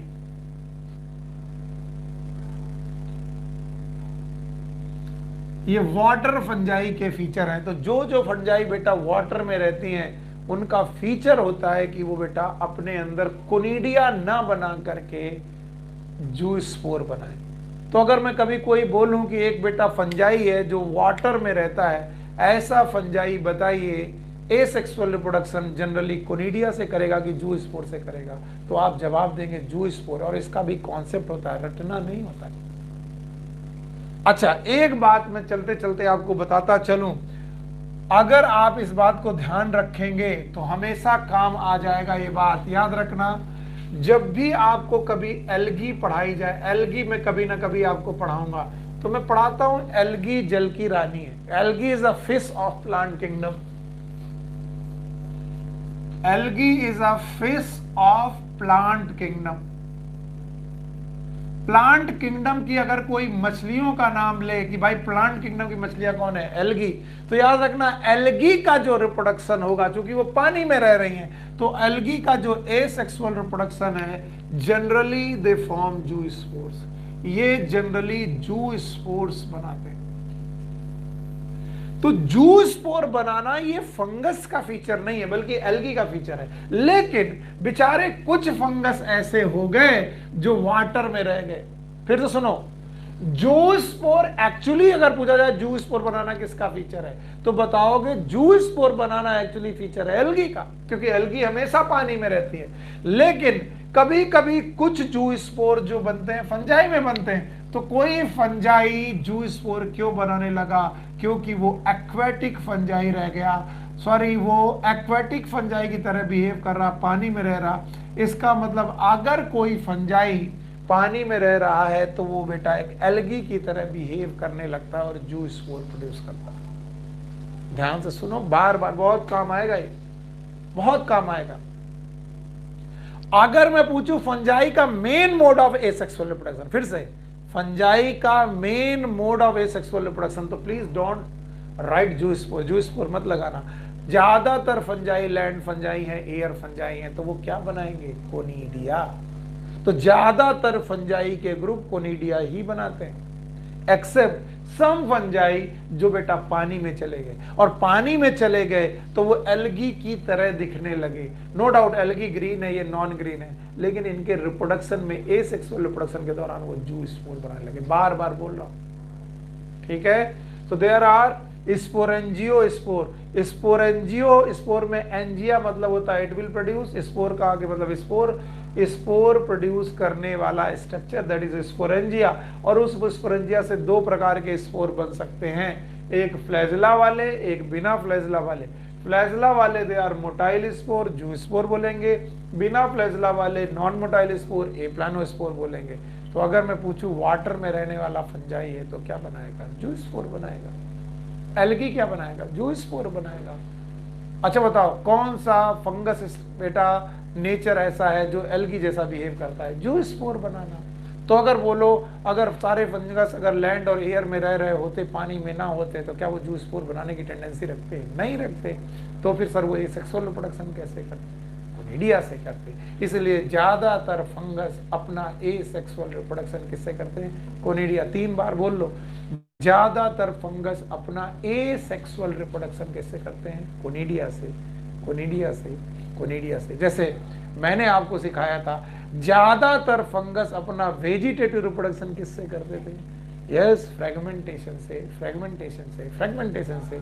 ठीक उसी तरीके से ज्यादातर फंगस अपना एसेक्सुअल रिप्रोडक्शन किससे करते हैं? कोनिडिया से। तो याद रखना कोनिडिया के अलावा स्पोरेंजियो स्पोर भी बन सकते हैं, और ये 2 प्रकार के हो सकते हैं, मोटाइल एंड नॉन मोटाइल। और मोटाइल स्पोर हुए तो इन्हें बोलेंगे जू स्पोर, और नॉन मोटाइल स्पोर हुए तो इन्हें बोलेंगे aplanospore. Not my point. चलो एक एक करके मिटाते हैं इसे। चलो स्पोरेंजियो स्पोर ये लिखा हुआ है, स्पोर फ्रॉम स्पोरेंजिया।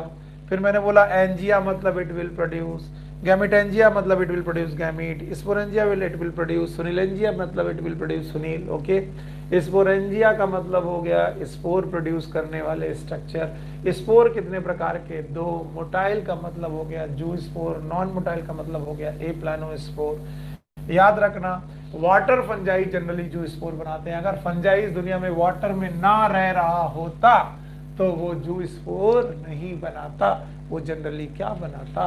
कोनिडिया। अब अगर तुम ध्यान से देखोगे तो तुमने 2 पोर्शन अच्छे से निपटाए फंजाई के मोड ऑफ रिप्रोडक्शन में। सो फंजाई के मोड ऑफ रिप्रोडक्शन में पहला पोर्शन आपने निपटा दिया, वेजिटेटिव रिप्रोडक्शन।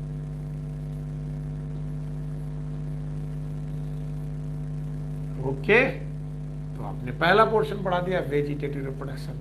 दूसरा पोर्शन आपने निपटा दिया एसेक्सुअल रिप्रोडक्शन। आपको लगता होगा बार बार मैं वही बातें क्यों लिखता हूं, क्योंकि इससे एक पिक्चर मेमोरी जनरेट होती है और एक साथ सारी चीजें आपके दिमाग में आती है। अभी मैंने अलग अलग पढ़ाई, अब एक साथ आती है। फिर वेजिटेटिव रिप्रोडक्शन में मैंने चार्ट बनाया 3 लोगों का।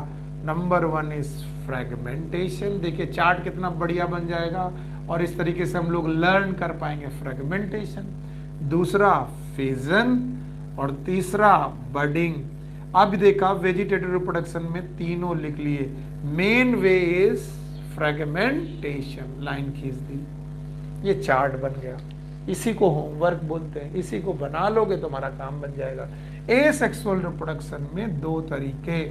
नंबर 1 इज कोनिडिया, चलो कोनिडिया लिख लिया।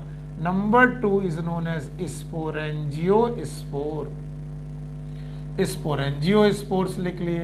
अब स्पोरेंजियो स्पोर के 2 प्रकार, एक हो गया जू स्पोर जो कि है मोटाइल, और दूसरा हो गया ए प्लानो स्पोर जो है नॉन मोटाइल। आप ध्यान से सुनो, ये दोनों एंडोजिनस हैं, एक्सोजिनस हो गया कोनिडिया। Question solve. ये देखिए दूसरा चार्ट बन गया, एसेक्सुअल रिप्रोडक्शन का चार्ट बन गया। Now the third chart is about the sexual reproduction, और सेक्सुअल रिप्रोडक्शन इनका सबसे कमाल का है। और सेक्सुअल रिप्रोडक्शन में क्या क्या कमाल की बातें हैं वो मैं समझाने की कोशिश कर रहा हूं। Along with वेजिटेटिव और एसेक्सुअल रिप्रोडक्शन, सेक्सुअल रिप्रोडक्शन में क्या क्या बातें आपको याद रखनी पड़ेगी। याद रखना, याद रखने के लिए सेक्सुअल रिप्रोडक्शन सबसे पहले तो ये बाय पेरेंटल होता है, जो आगे चल के आपको पढ़ना पड़ेगा। बाय पेरेंटल, बाय पेरेंटल का मतलब होता है इसमें से एक ऐसा थैलस होगा जो मेल की तरह बिहेव करेगा, एक ऐसा थैलस होगा जो फीमेल की तरह बिहेव करेगा। Okay, one is male thallus, another one is female thallus. तो मेल और फीमेल इसमें अलग अलग होंगे। अच्छा, इसके बाद इनमें गैमीट फॉर्मेशन होगा। ओके, क्या होगा? Gamete formation. अगर गैमीट फॉर्मेशन ना हुआ तो याद रखना इनके गैमिटेंजिया ही फ्यूज कर जाएंगे, गैमिटेंजिया इट सेल्फ फ्यूज कर जाएंगे। और अगर गैमिटेंजिया फ्यूज ना किए तो इनकी सोमैटिक सेल ही फ्यूज कर जाएंगी। याद रखना तीन बातें कि बेटा यहां पर बाई पेरेंटल कंडीशन है। बाई पेरेंटल कंडीशन का मतलब है यहां पर एक मेल है और एक है फीमेल। मेल और फीमेल जनरली गैमीट बनाएंगे, एक बनेगा मेल गैमीट और एक बनेगा फीमेल गैमीट, और ये मेल और फीमेल गैमीट फ्यूज करने की कोशिश करेंगे। फ्यूज करने की इस कोशिश का नाम होगा यस फर्टिलाइजेशन। इस कोशिश का नाम होगा फर्टिलाइजेशन। लेकिन वो बोलते हैं फर्टिलाइजेशन के दौरान अगर गैमीट ना बने तो हो सकता है गैमीट बनाने वाले स्ट्रक्चर, जैसे स्पोर बनाने वाले स्ट्रक्चर स्पोरेंजिया, तो गैमीट बनाने वाले गैमिटेंजिया, या तो गैमीट का फ्यूजन होगा या तो गैमिटेंजिया का फ्यूजन होगा। और अगर ना गैमीट बने ना गैमिटेंजिया बने तो कई बार वेजिटेटिव सेल, एक वेजिटेटिव सेल दूसरी वेजिटेटिव सेल के साथ फ्यूज हो जाएगा। तो देयर में भी 3 कंडीशन जिनका फ्यूजन हो सकता है, gamete formation and fusion, gametangia fusion और सोमैटिक सेल फ्यूजन। और जो ये फ्यूजन है, फर्टिलाइजेशन है, it is very very dramatic. ये बड़ा ड्रामेटिक है, ये याद रखना। यानी फंगस का जो बेटा फर्टिलाइजेशन है, 2 गैमीट का फ्यूजन या 2 गैमिटेंजिया का फ्यूजन या 2 सोमैटिक सेल का fusion, it is very much dramatic, बहुत ड्रामा है इसमें। और उन ड्रामा में क्या क्या है, दैट इज कॉम्प्लेक्सिटी, वही समझाने में आया हूं। अगर वो सीख लिया तो आपके सामने चार्ट पूरा हो जाएगा। तो क्यों ना हम धीरे धीरे जो बोर्ड में लिखा है उसे मिटाते हैं। चलो भाई, सेक्सुअल रिप्रोडक्शन अभी और भी पढ़ना है, अभी सेक्सुअल रिप्रोडक्शन के फर्टिलाइजेशन पढ़ने हैं, वो मुझे पढ़ाना है। देखो, पहली बात ये रहा फंजाई। फंजाई में एक रिप्रोडक्शन है वेजिटेटिव रिप्रोडक्शन। वेजिटेटिव रिप्रोडक्शन में number 1 is fragmentation, number 2 is fission, number 3 is known as budding. Fragmentation, fission and budding. Asexual reproduction में कोनिडिया बन रहा है जो एक्सोजिनस है, और इसके अलावा स्पोरेंजियो स्पोर बन रहे हैं जो 2 प्रकार के हो सकते हैं, या तो जू स्पोर अगर मोटाइल, और या तो प्लानो स्पोर जो कि नॉन मोटाइल। ओके ओके बेटा, okay. Now third one is known as sexual reproduction. Sexual reproduction में हमेशा 2 पेरेंट होते हैं, एक मेल और एक फीमेल, और यहां पर उनके रिप्रोडक्टिव ऑर्गन इन्वॉल्व होते हैं, सेक्स ऑर्गन इन्वॉल्व होते हैं, तो गैमीट बनता है। कई बार गैमीट ना बने तो गैमिटेंजिया फ्यूज हो जाती है, गैमिटेंजिया ना फ्यूज हो तो सोमैटिक सेल फ्यूज हो जाते हैं। तो याद रखना सेक्सुअल रिप्रोडक्शन को डिटेल में और पढ़ने की जरूरत है। सेक्सुअल रिप्रोडक्शन, और सेक्सुअल रिप्रोडक्शन में भी फर्टिलाइजेशन को पढ़ने की जरूरत है। फर्टिलाइजेशन यानी गैमीट के फ्यूजन को पढ़ने की बहुत ज्यादा जरूरत है। मैं यहां पर एक लाइन खींच देता हूं और आपसे कहता हूं थोड़ा पेशेंस रखिए, और इस पेशेंस से आपको क्या क्या सीखने को मिलेगा आप समझिएगा। अचानक फंजाई पढ़ाते पढ़ाते, यानी फंजाई मुझे पढ़ाना चाहिए था, फंजाई पढ़ाते पढ़ाते अचानक मेरे को जाने क्या लगा, मैं एल्गी पढ़ाने लगा। अच्छा, ये अजीब बात है कि फंजाई में एल्गी में क्यों पढ़ाने लगा, नहीं पढ़ाना चाहिए, तो कोई वजह होगी, चलो उस वजह को समझते हैं। एल्गी जनरली मेल गैमीट बनाते हैं और मेल गैमीट में न्यूक्लियस होता है, ये न्यूक्लियस है और ये साइटोप्लाज्म। लाइकवाइज फीमेल गैमीट बनाते हैं, उनका भी अपना न्यूक्लियस होता है और साइटोप्लाज्म। तो आप बहुत अच्छे ढंग से लिख लीजिए, ये रहा न्यूक्लियस, ये रहा न्यूक्लियस, ये इनका साइटोप्लाज्म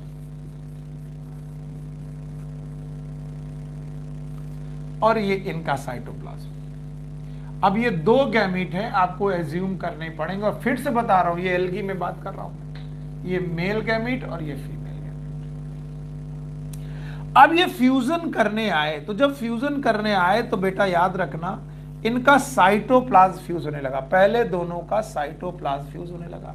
साइटोप्लाज्म फ्यूज होने लगा, कंडीशन का नाम रखा गया साइटोप्लाज्मोगैमी। प्लाज्मोगैमी शब्द इसके लिए रखा गया, ध्यान से रखना। कैसे याद रखोगे प्लाज्मोगैमी को? साइटोप्लाज्म की गैमी, गैमी का मतलब fusion, that is known as plasmogamy. और जिस समय बेटा प्लाज्मोगैमी हो रही है, ठीक उसी समय पर इन दोनों के न्यूक्लियस भी फ्यूज होने लगे। जिस समय प्लाज्मोगैमी हो रही है उसी समय इनके न्यूक्लियस भी फ्यूज होने लगे, और न्यूक्लियस फ्यूज होने लगे तो इस प्रोसेस का नाम रखा गया कैरियोगैमी।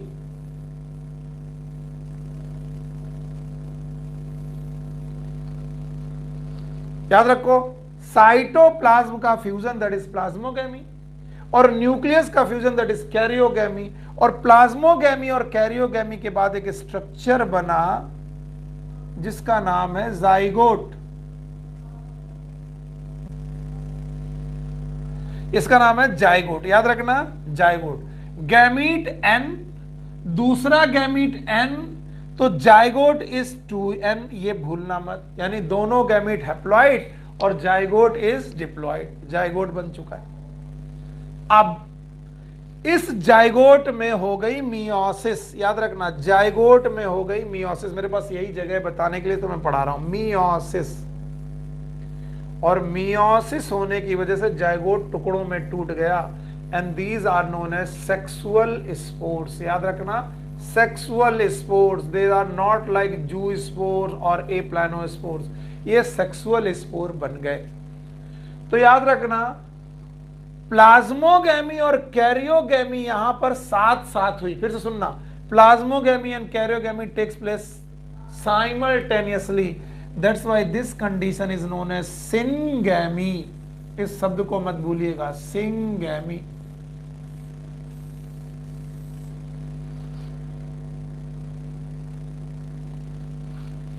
मैं फिर बोल दूं, बार बार बोल दूं, ये है एल्गी। एल्गी में एक गैमीट है मेल, एक गैमीट है female.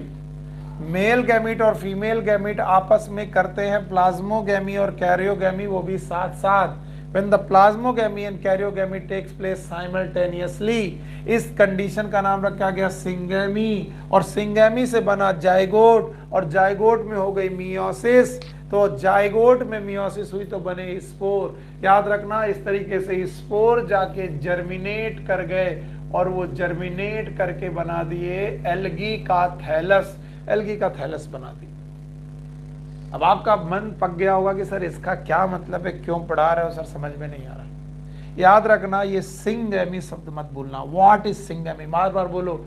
When cytoplasm fusion and nucleus fusion takes place together, एक साथ हो जाए, इसे बोलेंगे सिंगैमी। और सिंगैमी करना is a feature of algae.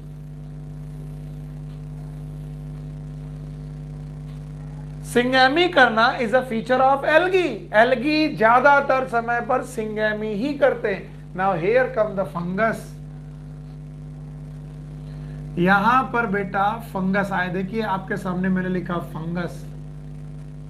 और फंगस के दौरान कई मर्तबे याद रखना गैमीट या फिर gametangia, let's suppose it's a gamete, और ये रहा न्यूक्लियस, ये दूसरा रहा गैमीट या गैमिटेंजिया, इसका रहा न्यूक्लियस।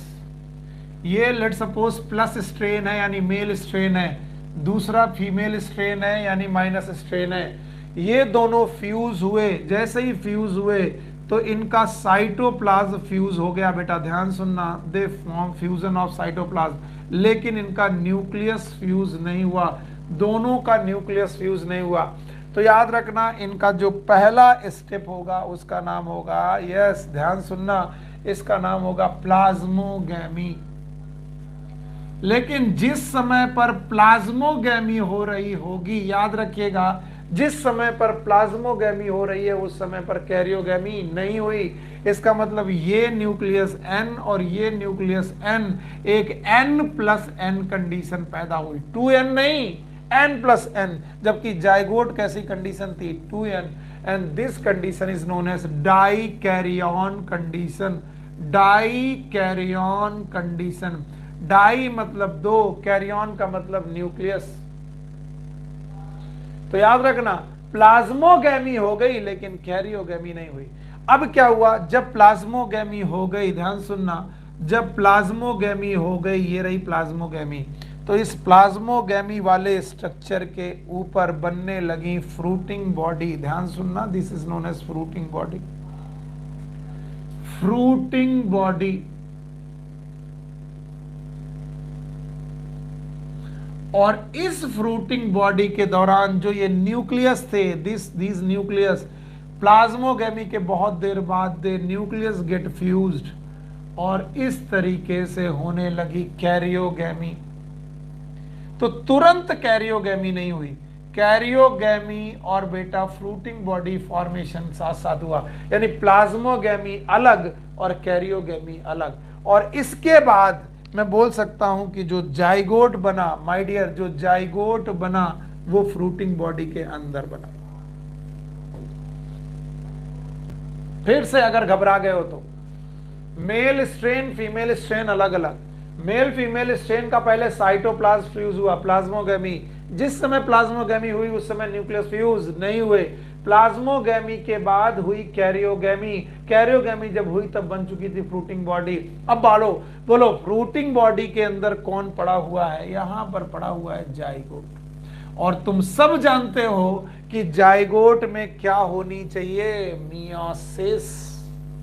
क्या होनी चाहिए, मियोसिस। तो अब इस जाइगोट में हुई मियोसिस। तो ये 3 स्टेप आपको देखने पड़ेंगे। पहला स्टेप प्लाज्मोगैमी, दूसरा स्टेप कैरियोगैमी, और कैरियोगैमी के बाद मियोसिस। और जब मियोसिस हुए माय डियर स्टूडेंट, जब मियोसिस हुए तो बनते हैं स्पोर्स। देखो स्पोर्स, अब की बार जो स्पोर्स बने वो बने फ्रूटिंग बॉडी के अंदर, और अगर फ्रूटिंग बॉडी के अंदर ये स्पोर्स बने तो इन स्पोर्स का नाम रखा गया सेक्सुअल स्पोर्स।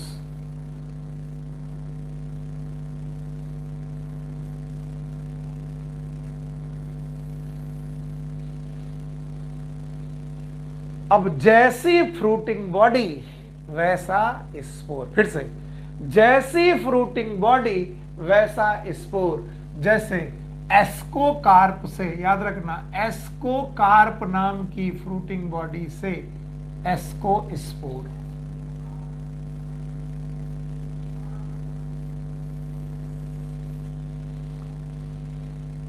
और बेसिडियोकार्प नाम की फ्रूटिंग बॉडी से, बेसिडियोकार्प नाम की बॉडी से बेसिडियोस्पोर्स। तो कोई मुझे बोले कि एस्कोस्पोर और बेसिडियोस्पोर ये एसेक्सुअल स्पोर है कि सेक्सुअल? सेक्सुअल। और ये किस प्रोसेस से बने हैं? 3 मेन स्टेप से, plasmogamy, karyogamy and meiosis. Plasmogamy, karyogamy and meiosis. और प्लाज्मोगैमी, कैरियोगैमी और मियोसिस के बाद जो स्पोर बने हैं वो एस्कोकार्प से बने हैं एस्कोस्पोर, बेसिडियोकार्प से बने हैं बेसिडियोस्पोर। तो 2 प्रकार के स्पोर, एस्कोस्पोर और बेसिडियोस्पोर्स।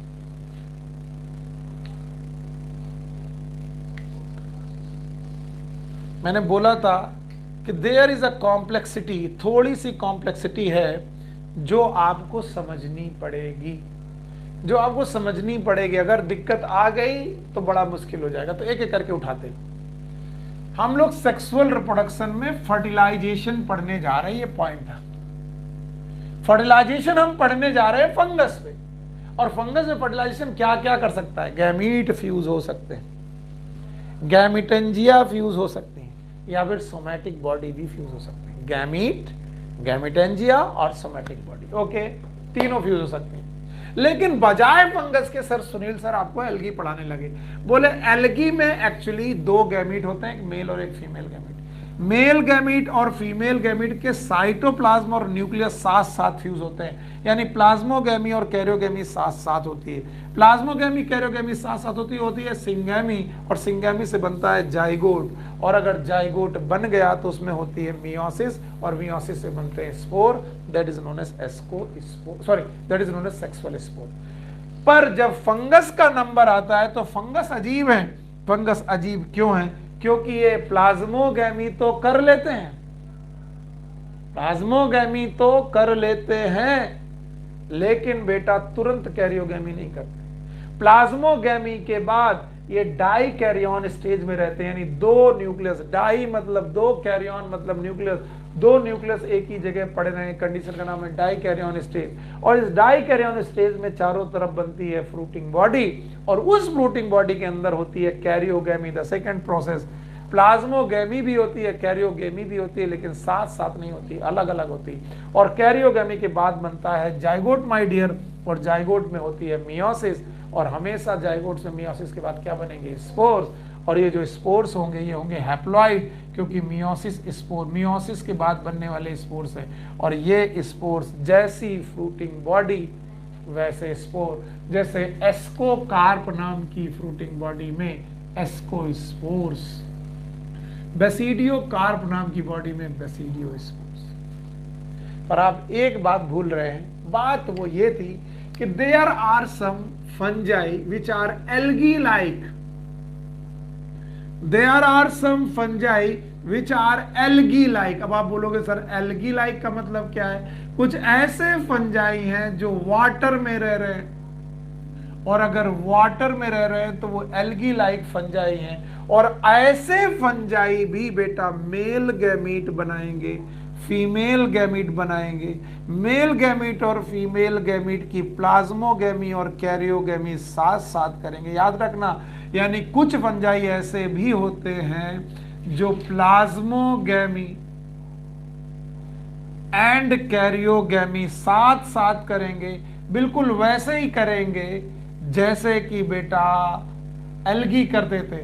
और सिंगैमी करने के बाद जाइगोट बनाएंगे, और ये जो जाइगोट बनेगा ये किसी फ्रूटिंग बॉडी में नहीं होगा। फिर से सुनो ध्यान से। अगर प्लाज्मोगैमी और कैरियोगैमी हो रही है अलग अलग तो फ्रूटिंग बॉडी बनती है, लेकिन अगर प्लाज्मोगैमी और कैरियोगैमी साथ साथ हो रही है, सिंगैमी होती है, तो there is no fruiting body. और अगर फ्रूटिंग बॉडी नहीं होगी मेरे बच्चे, तो याद रखना जो स्ट्रक्चर बनेगा वो 2n होगा, और उसका नाम होगा जाइगोट। और some time this zygote itself, ये जाइगोट इटसेल्फ स्पोर की तरह बिहेवियर करने लगेगा, that is known as zygospore. याद रखना ये जू स्पोर नहीं है, it is known as zygospore. तो जाइगोस्पोर भी एक सेक्सुअल स्पोर है, पर ये 2n है। वहीं पर एस्कोस्पोर भी एक सेक्सुअल स्पोर है, वो n है। बेसिडियोस्पोर भी एक सेक्सुअल स्पोर है, वो n है। लेकिन जाइगोस्पोर 2n है। और जैसा जाइगोस्पोर है उसी तरीके से एक स्पोर बनेगा oospore, and my dear student it is also 2n in nature. So zygospore और oospore नाम के जो स्पोर हैं ये सेक्सुअल स्पोर्स हैं। और ये जो सेक्सुअल स्पोर्स हैं ये कैसे स्पोर हैं बताइए? ये sexual spore without fruiting body के हैं और डिप्लॉयड है। देखा कितना कॉम्प्लिकेटेड हो गया? कॉम्प्लिकेटेड हुआ नहीं अगर मैं चार्ट आउट कर दूं तो आपको लगेगा सर ये तो बड़ा बढ़िया हो गया, बड़ा आसान हो गया। मैं अभी चार्ट आउट कर रहा हूं। इसीलिए बोलते हैं बेटा कि सिंगैमी करना सारे फंगस की बात नहीं है, और इसीलिए कहते हैं प्लाज्मोगैमी और कैरियोगैमी अलग अलग करना भी सारे फंगस की बात नहीं। इसीलिए वो बोलते हैं कि डाई कैरियन फेज केवल दो जगह पाई जाती है। One is known as mycetes और दूसरा है एस्कोमाइसिटीज।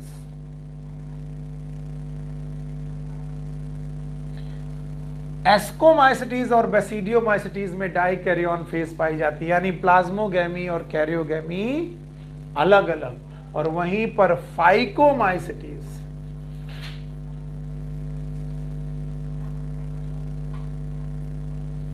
फाइकोमाइसिटीज में बेटा प्लाज्मोगैमी और कैरियोगैमी अलग अलग नहीं बल्कि सिंगैमी पाई जाती है। तो there is no die carrion.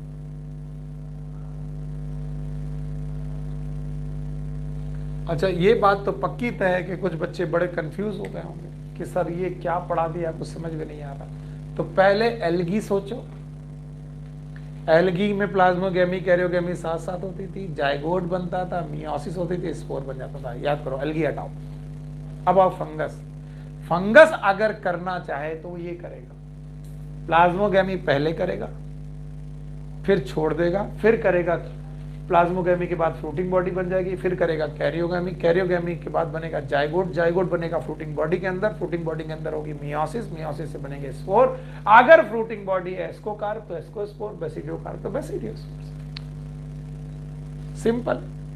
लेकिन कुछ फंजाई ऐसे हैं जो एल्गी की तरह बिहेव करते हैं। एल्गी की तरह बिहेव करने का मतलब क्या हुआ, उनमें प्लाज्मोगैमी कैरियोगैमी अलग अलग नहीं होगी बल्कि क्या होगी, सिंगैमी। और सिंगैमी होगी तो डायरेक्ट बनेगा जाइगोट, और जाइगोट ही डायरेक्ट स्पोर में कन्वर्ट हो जाएगा। जू स्पोर नहीं, it is known as zygospore. So that is known as zygospore 2n, ऊ स्पोर 2n। तो जाइगोस्पोर और ऊ स्पोर ये किसका फीचर है, फाइकोमाइसिटीज का। और प्लाज्मोगैमी और कैरियोगैमी अलग अलग करना यानी डाई कैरियन स्टेज लाना, दो न्यूक्लियस वाली स्टेज रखना किसका काम है, बेसिडियोमाइसिटीज और एस्कोमाइसिटीज का। अच्छा, मैं एक चार्ट बनाने की कोशिश करता हूं बिना मिटाए, आप इसे देखने की कोशिश करिएगा। और जितने लोग भी इस चार्ट को समझ गए, यही आपका होमवर्क भी है। अब आपका होमवर्क है this chart, reproduction of fungi chart. तो reproduction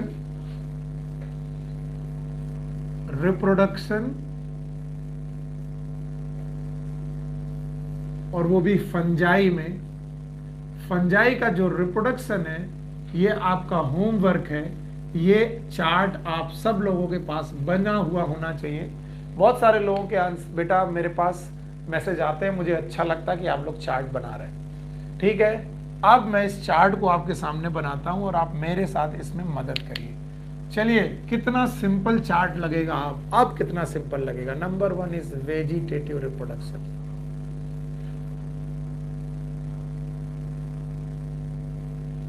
Vegetative reproduction. Okay. Number 2 is known as asexual reproduction.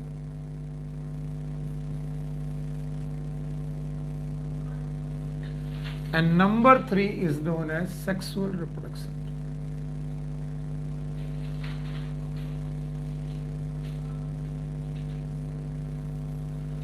So here is vegetative reproduction, asexual reproduction and sexual reproduction. 3 प्रकार का रिप्रोडक्शन। नाउ वेजिटेटिव रिप्रोडक्शन में 3। Number 1 is fragmentation,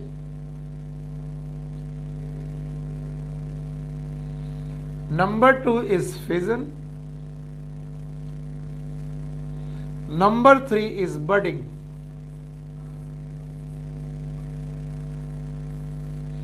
जिसमें से fragmentation is most common. Chart खत्म।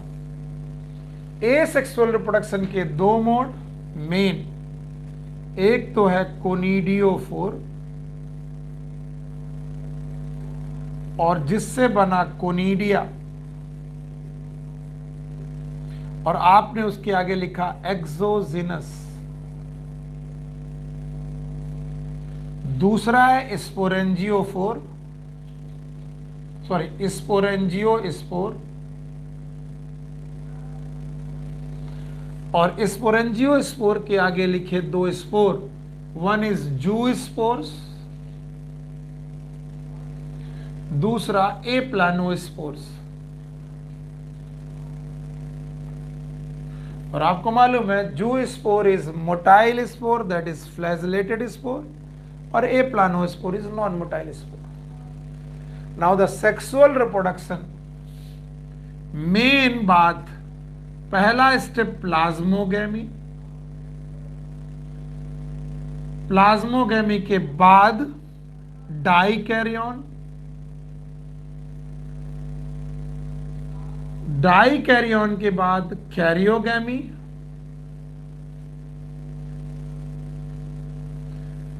Karyogamy के बाद meiosis,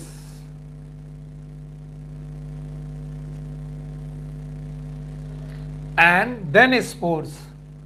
meiosis से बने स्पोर्स, और इन स्पोर्स में से दो मुख्य स्पोर्स, पहले का नाम है एस्कोस्पोर और दूसरे का नाम है बेसिडियोस्पोर।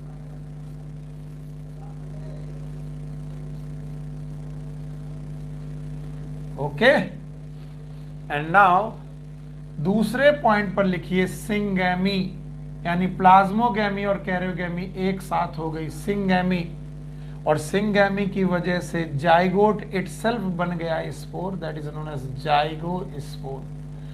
इसका मतलब ये है 2n, और इसके अलावा ऊ स्पोर, ये भी है 2n।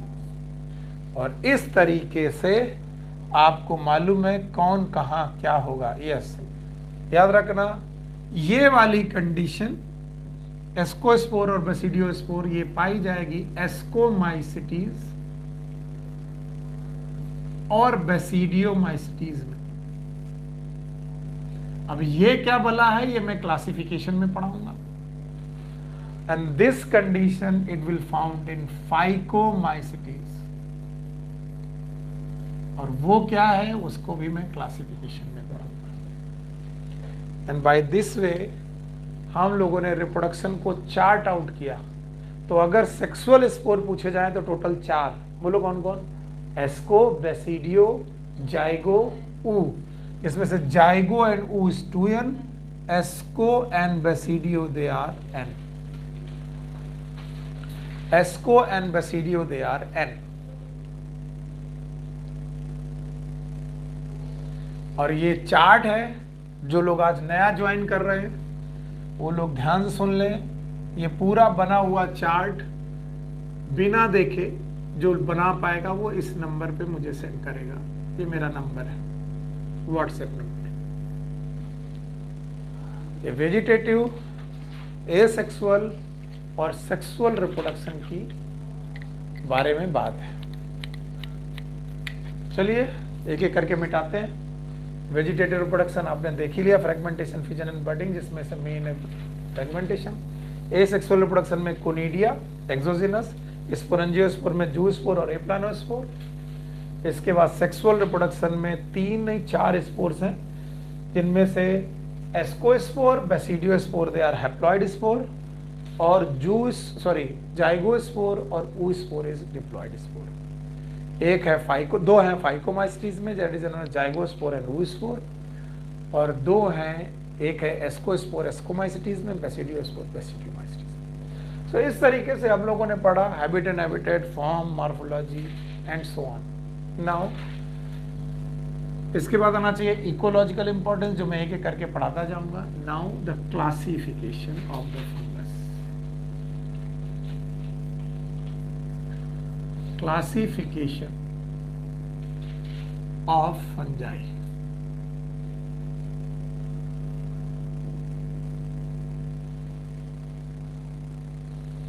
यस, मुझे मालूम है आज का जो क्लास है काफी कॉम्प्लिकेटेड है और आपको मैं बहुत ज्यादा परेशान नहीं करना चाहता। एक्चुअली मेरे पास टाइम है, लेकिन मैं कॉम्प्लिकेट नहीं करना चाहता। लेकिन 4-5 बातें और पढ़ के फिर हम लोग क्लास को खत्म करते हैं। ध्यान सुनो, classification of fungi depends upon, ये बात याद रखना किन किन बातों पर डिपेंड्स करता है। Classification of fungi depends upon Haifa and mycelium structure. Haifa and mycelium structure.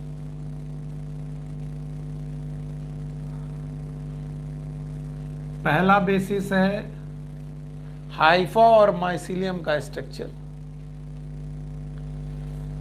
दूसरा है बेटा फ्रूटिंग बॉडी फॉर्मेशन और the fruiting body.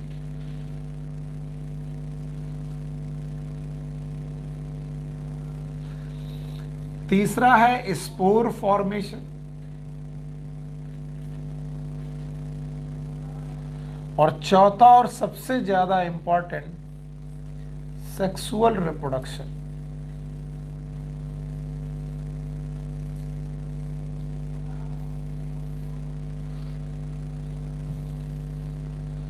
So classification of fungus, fungus का क्लासिफिकेशन इन 4 मुख्य बातों पर निर्भर करता है।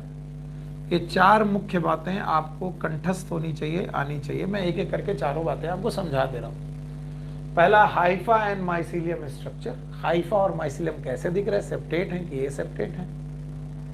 ब्रांच है कि अनब्रांच है? ये फ्रूटिंग बॉडी कैसी है? एस्कोकार्प है कि बेसिडियोकार्प है कि फ्रूटिंग बॉडी नहीं है? स्पोर कौन कौन से हैं? कोनिडिया है कि जू स्पोर है, सॉरी कि जाइगोस्पोर है कि एप्लानोस्पोर है? और सेक्सुअल रिप्रोडक्शन में प्लाज्मोगैमी कैरियोगैमी साथ साथ है, यानी सिंगैमी साथ साथ है, या प्लाज्मोगैमी कैरियोगैमी अलग अलग है डाइकैरियन के साथ? फिर से सुनो, हाइफा माइसीलियम या तो सेप्टेट होंगे या तो एसेप्टेट होंगे। फ्रूटिंग बॉडी या तो एस्कोकार्प होगी या तो बेसिडियोकार्प होगी या तो नहीं होगी। स्पोर फॉर्मेशन में या तो जाइगोस जू स्पोर होंगे, मतलब मोटाइल वाले, या तो नॉन मोटाइल वाले, या तो कोनिडिया होगा। और सेक्सुअल रिप्रोडक्शन में या तो बंदा प्लाज्मोगैमी कैरियोगैमी अलग अलग कर रहा होगा, और या तो बंदा सिंगैमी कर रहा होगा। याद रखना, इस बेसिस पर फंगस को 4 क्लासेस में बांटा गया है, 4 क्लासेस में बांटा गया है। There are 4 classes.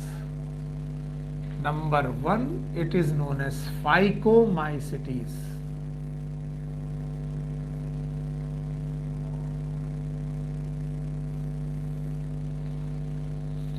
Number 2 is Ascomycetes.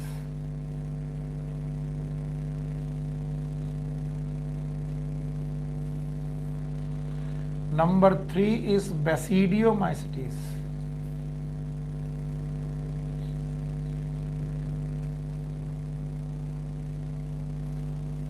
And number 4 is Deuteromycetes.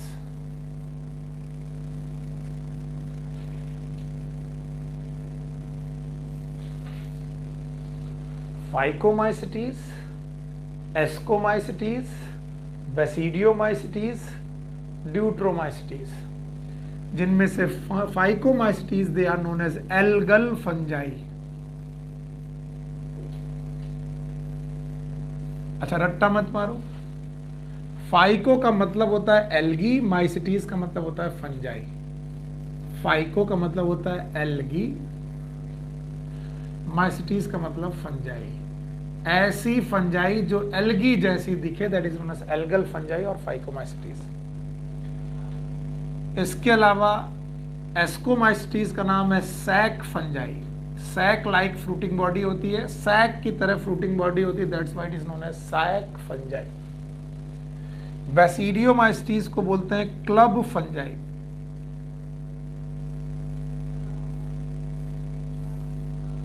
और ड्यूट्रोमाइसिटीज को बोलते हैं imperfect fungi.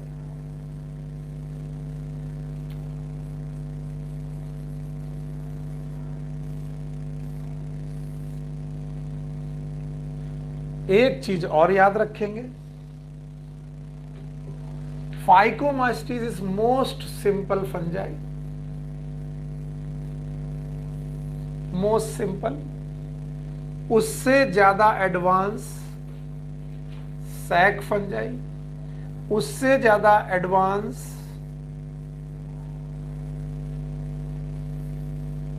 Basidiomycetes, and the most advance fungi, most advance fungi is Deuteromycetes. अगर तुमसे पूछा जाए सबसे सिंपल फंजाई कौन से हैं, सिंपल सबसे सिंपलेस्ट फंजाई कौन से, आप बोलोगे फाइकोमाइसिटीज। और बोले जाए सबसे एडवांस फंजाई कैसे होंगे, ड्यूट्रोमाइसिटीज। और आखिरी बात सुन के जाइए, आखिरी बात जरूर सुनिए। As we move from simple to advance fungi, जैसे जैसे हम सिंपल से एडवांस फंजाई की तरफ मूव करते हैं,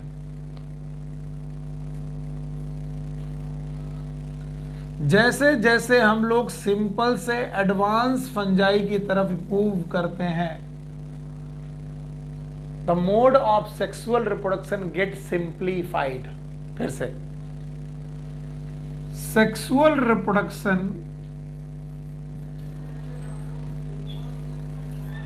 gate simplified.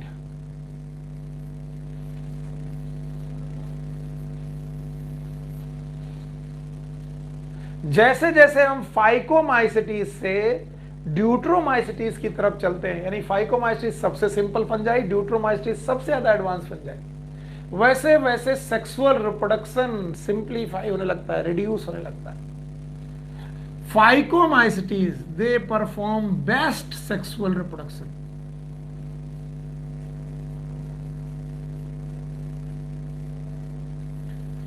Best sexual reproduction अगर किसी के पास है तो वो है phycomycetes,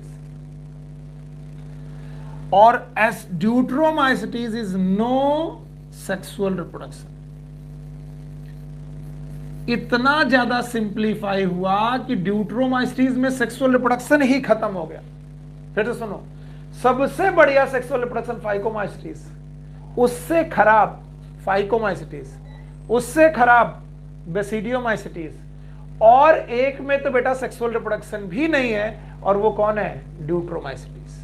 so as well as we move from the simple to advance fungi, simple fungi से एडवांस फंजाई की तरफ जैसे जैसे मूव करेंगे, सेक्सुअल रिप्रोडक्शन सिंप्लीफाई होता जाएगा। इतना सिंप्लीफाई हो जाएगा कि ड्यूट्रोमाइसिटीज तक पहुंचते पहुंचते सेक्सुअल रिप्रोडक्शन अब्सेंट हो जाएगा, और इसी वजह से इन्हें इम्परफेक्ट फंजाई बोलते हैं, वो फंजाई जिनमें सेक्सुअल रिप्रोडक्शन है ही नहीं। तो आज मैंने क्लासिफिकेशन में जो जो चीजें आपको दिखाई हैं उनको समझने की कोशिश करिए। तो बताओ, फंगस का क्लासिफिकेशन किन किन बातों पर निर्भर करता है? 4 बातें। नंबर 1, हाइफा और माइसीलियम का structure. Number 2, fruiting body. Number 3, spore formation. Number 4, sexual reproduction. और दिखा दिया सेक्सुअल रिप्रोडक्शन पे कैसे डिपेंड करता है कि देखिए, सेक्सुअल रिप्रोडक्शन जैसे जैसे सिंपल से एडवांस फंजाई की तरफ जाओगे, सेक्सुअल रिप्रोडक्शन धीरे धीरे धीरे धीरे खत्म होने लगता है, यानी धीरे धीरे सिंप्लीफाई होकर खत्म हो जाता है। तो सबसे बढ़िया सेक्सुअल रिप्रोडक्शन फाइकोमाइसिटीज, उससे खराब एस्कोमाइसिटीज, उससे खराब बेसिडोमाइसिटीज, और है ही नहीं, that is deuteromycetes. No sexual reproduction, that's why they are imperfect fungi. और इस वजह से अगर हिम्मत बची तो याद रख लो, जब ड्यूट्रोमाइसिटीज में सेक्सुअल रिप्रोडक्शन है ही नहीं, तो ना तो प्लाज्मोगेमी होगी, ना तो कैरियोगेमी होगी, ना तो मियोसिस होगी। तो there is no role of plasmogamy, karyogamy and meiosis. इसका मतलब प्लाज्मोगेमी, कैरियोगेमी और मियोसिस का रोल कितनी जगह पर है? 3। वो कौन? फाइको, एस्को और बेसिडियो, जिनमें से एस्को और basidio they form fruiting body. और अगर ये फ्रूटिंग बॉडी बना रहे हैं तो इनमें सिंगेमी नहीं होगी, और फाइकोमाइसिटीज अकेला बंदा है जो सिंगेमी करता। तो कोई रटने की चीज थोड़ी ना मैंने पढ़ाई थी। कुछ लोगों का दिमाग घूम गया कि ये क्या बोला सर, नहीं आया समझ में सर। फिर से सुनो, मैंने बोला 4 क्लासेस में एक क्लास में तो सेक्सुअल रिप्रोडक्शन ही नहीं है। वो कौन है? ड्यूट्रोमाइसिटीज। तो उसमें ना तो गैमीट बनेंगे, ना तो फ्यूज होंगे, ना तो प्लाज्मोगेमी, ना कैरियोगेमी, ना मियोसिस, कोई बात ही नहीं, क्योंकि ड्यूट्रोमाइसिटीज में सेक्सुअल रिप्रोडक्शन है नहीं। अब सेक्सुअल रिप्रोडक्शन कितने लोगों में है? 3 लोगों में। एक कौन? फाइको, एक कौन? एस्को, एक कौन? बेसिडियो। जिसमें से फाइको एल्गा की तरह बिहेव करते हैं। नाम ही क्या है? Algal fungi. इसका मतलब वो एल्गा की तरह बिहेव करेंगे, और एल्गा क्या करते हैं? सिंगेमी। और सिंगेमी करेंगे तो फ्रूटिंग बॉडी ही नहीं बनेगी। इसका मतलब सीधे जाइगोट बनेगा। No plasmogamy, karyogamy, separated plasmogamy and karyogamy simultaneously. इसका मतलब प्लाज्मोगेमी और कैरियोगेमी अलग अलग कर पाना इनमें तो था ही नहीं, इन्होंने किया नहीं। बचा कितनी जगह? 2। एक कौन? एस्को और basidio. And that's why dikaryon state का जो रट्टा लोग लगाते हैं कि सर डाई कैरियन स्टेज कहां होगी, मैं भूल जाता हूं, तो मैं बोलता हूं डाई कैरियन स्टेज केवल एस्कोमाइसिटीज और बेसिडियोमाइसिटीज में होगी। क्यों? बिकॉज यही लोग ऐसे हैं जो क्या बनाते हैं? Fruiting body. इनका सेक्सुअल रिप्रोडक्शन से लेना देना नहीं। ये सेक्सुअल रिप्रोडक्शन करते हैं लेकिन एल्गी जैसा सेक्सुअल रिप्रोडक्शन करते हैं, सिंगेमी कर देते हैं। इसका मतलब रियल फंजाई जैसा सेक्सुअल रिप्रोडक्शन कौन करता है? Ascomycetes and basidiomycetes. इसका मतलब डाई कैरियन बनाना is a real fungi character, और बेटा डाई कैरियन ना बनाना it is not a real fungi character. और इसीलिए इन एल्गी का नाम क्या रख दिया गया? फाइकोमाइसिटीज, ऐसी सॉरी इन फंजाई का नाम क्या रख दिया गया, फाइकोमाइसिटीज, ऐसी फंजाई जो फंजाई कम और एल्गी ज्यादा है। बोलो किस बात में एल्गी है ये? सर इस बात में एल्गी है कि एल्गी सिंगैमी करता है और फाइकोमाइसिटीज भी सिंगैमी करता है, और इस वजह से हम कहते हैं कि ये फंजाई नहीं, ये तो एल्गी वाले फंजाई है। Rest of the portion of the fungi we will talk tomorrow. Tomorrow मतलब इन नेक्स्ट क्लास, कल तो संडे, कल मैं छुट्टी रखता हूँ। सो मंडे को take care, good luck, bye bye.